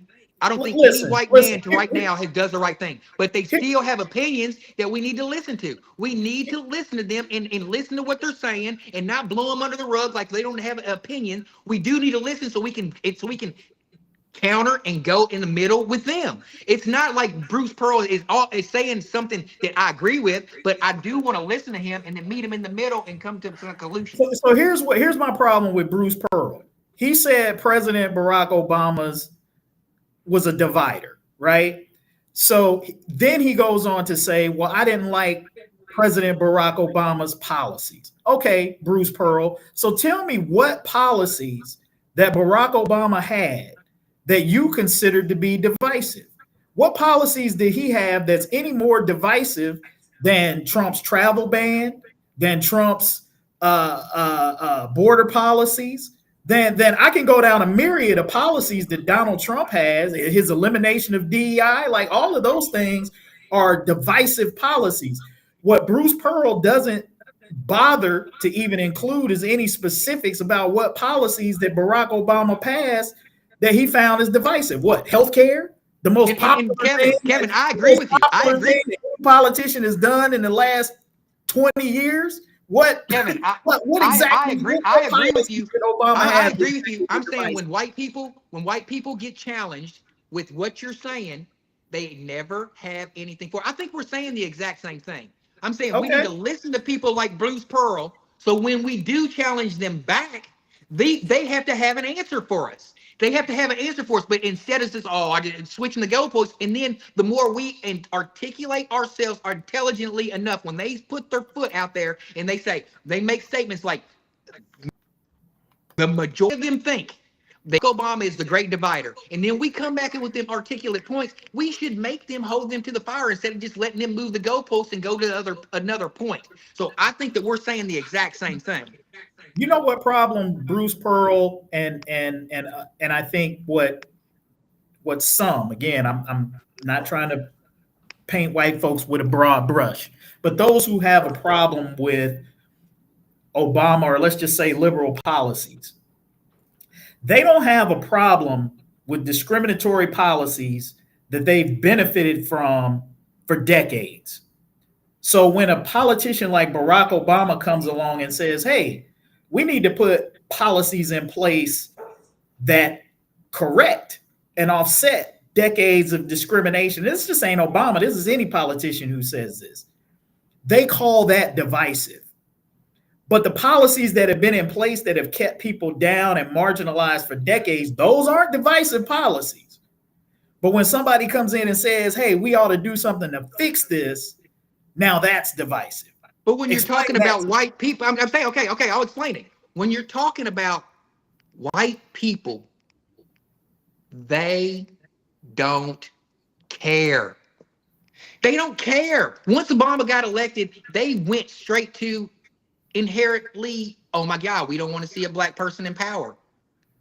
That's all I'm saying. And then after that, they went underground. They started talking about how picking everything apart, and that created Donald Trump. And like you said, as soon as Donald Trump got elected, they went from being underground and doing their things to bow-chested out with racism. Then Biden humbled them just a little bit, and now Trump's back out. And Trump, I don't even think the focus needs to go on Trump.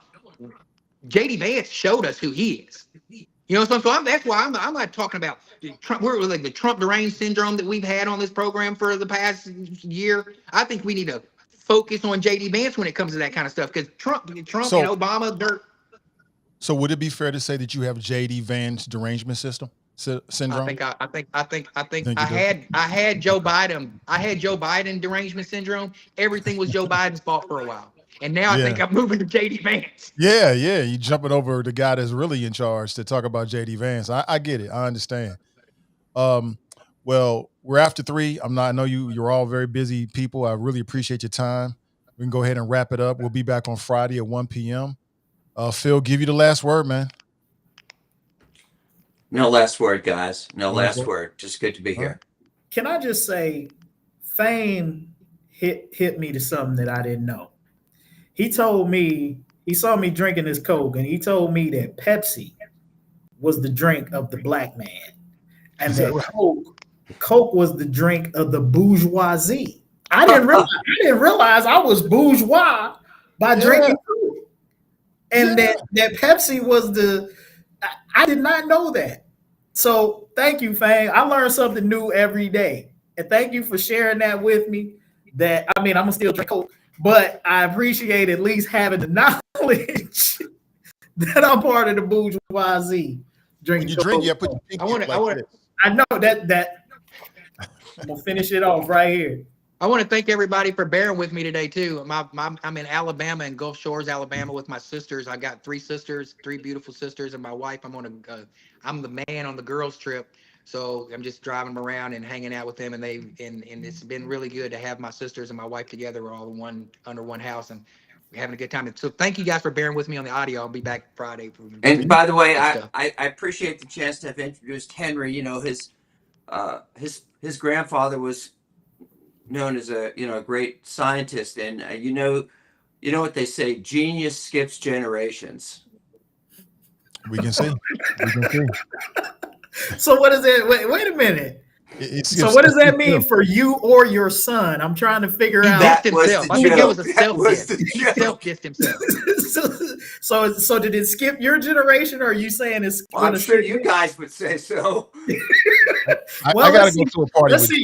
Your dad invented a life-saving mechanism, and your son just saved your life by fixing your mechanism to get the sound back. So I think it's pretty clear which generation the intelligence skipped. That's a good one, Kevin. No doubt. Well, thank you, everybody in the audience. We really appreciate you. Again, we'll be back on Friday at 1 p.m. This has been Hot Mike. Have a great rest of your day.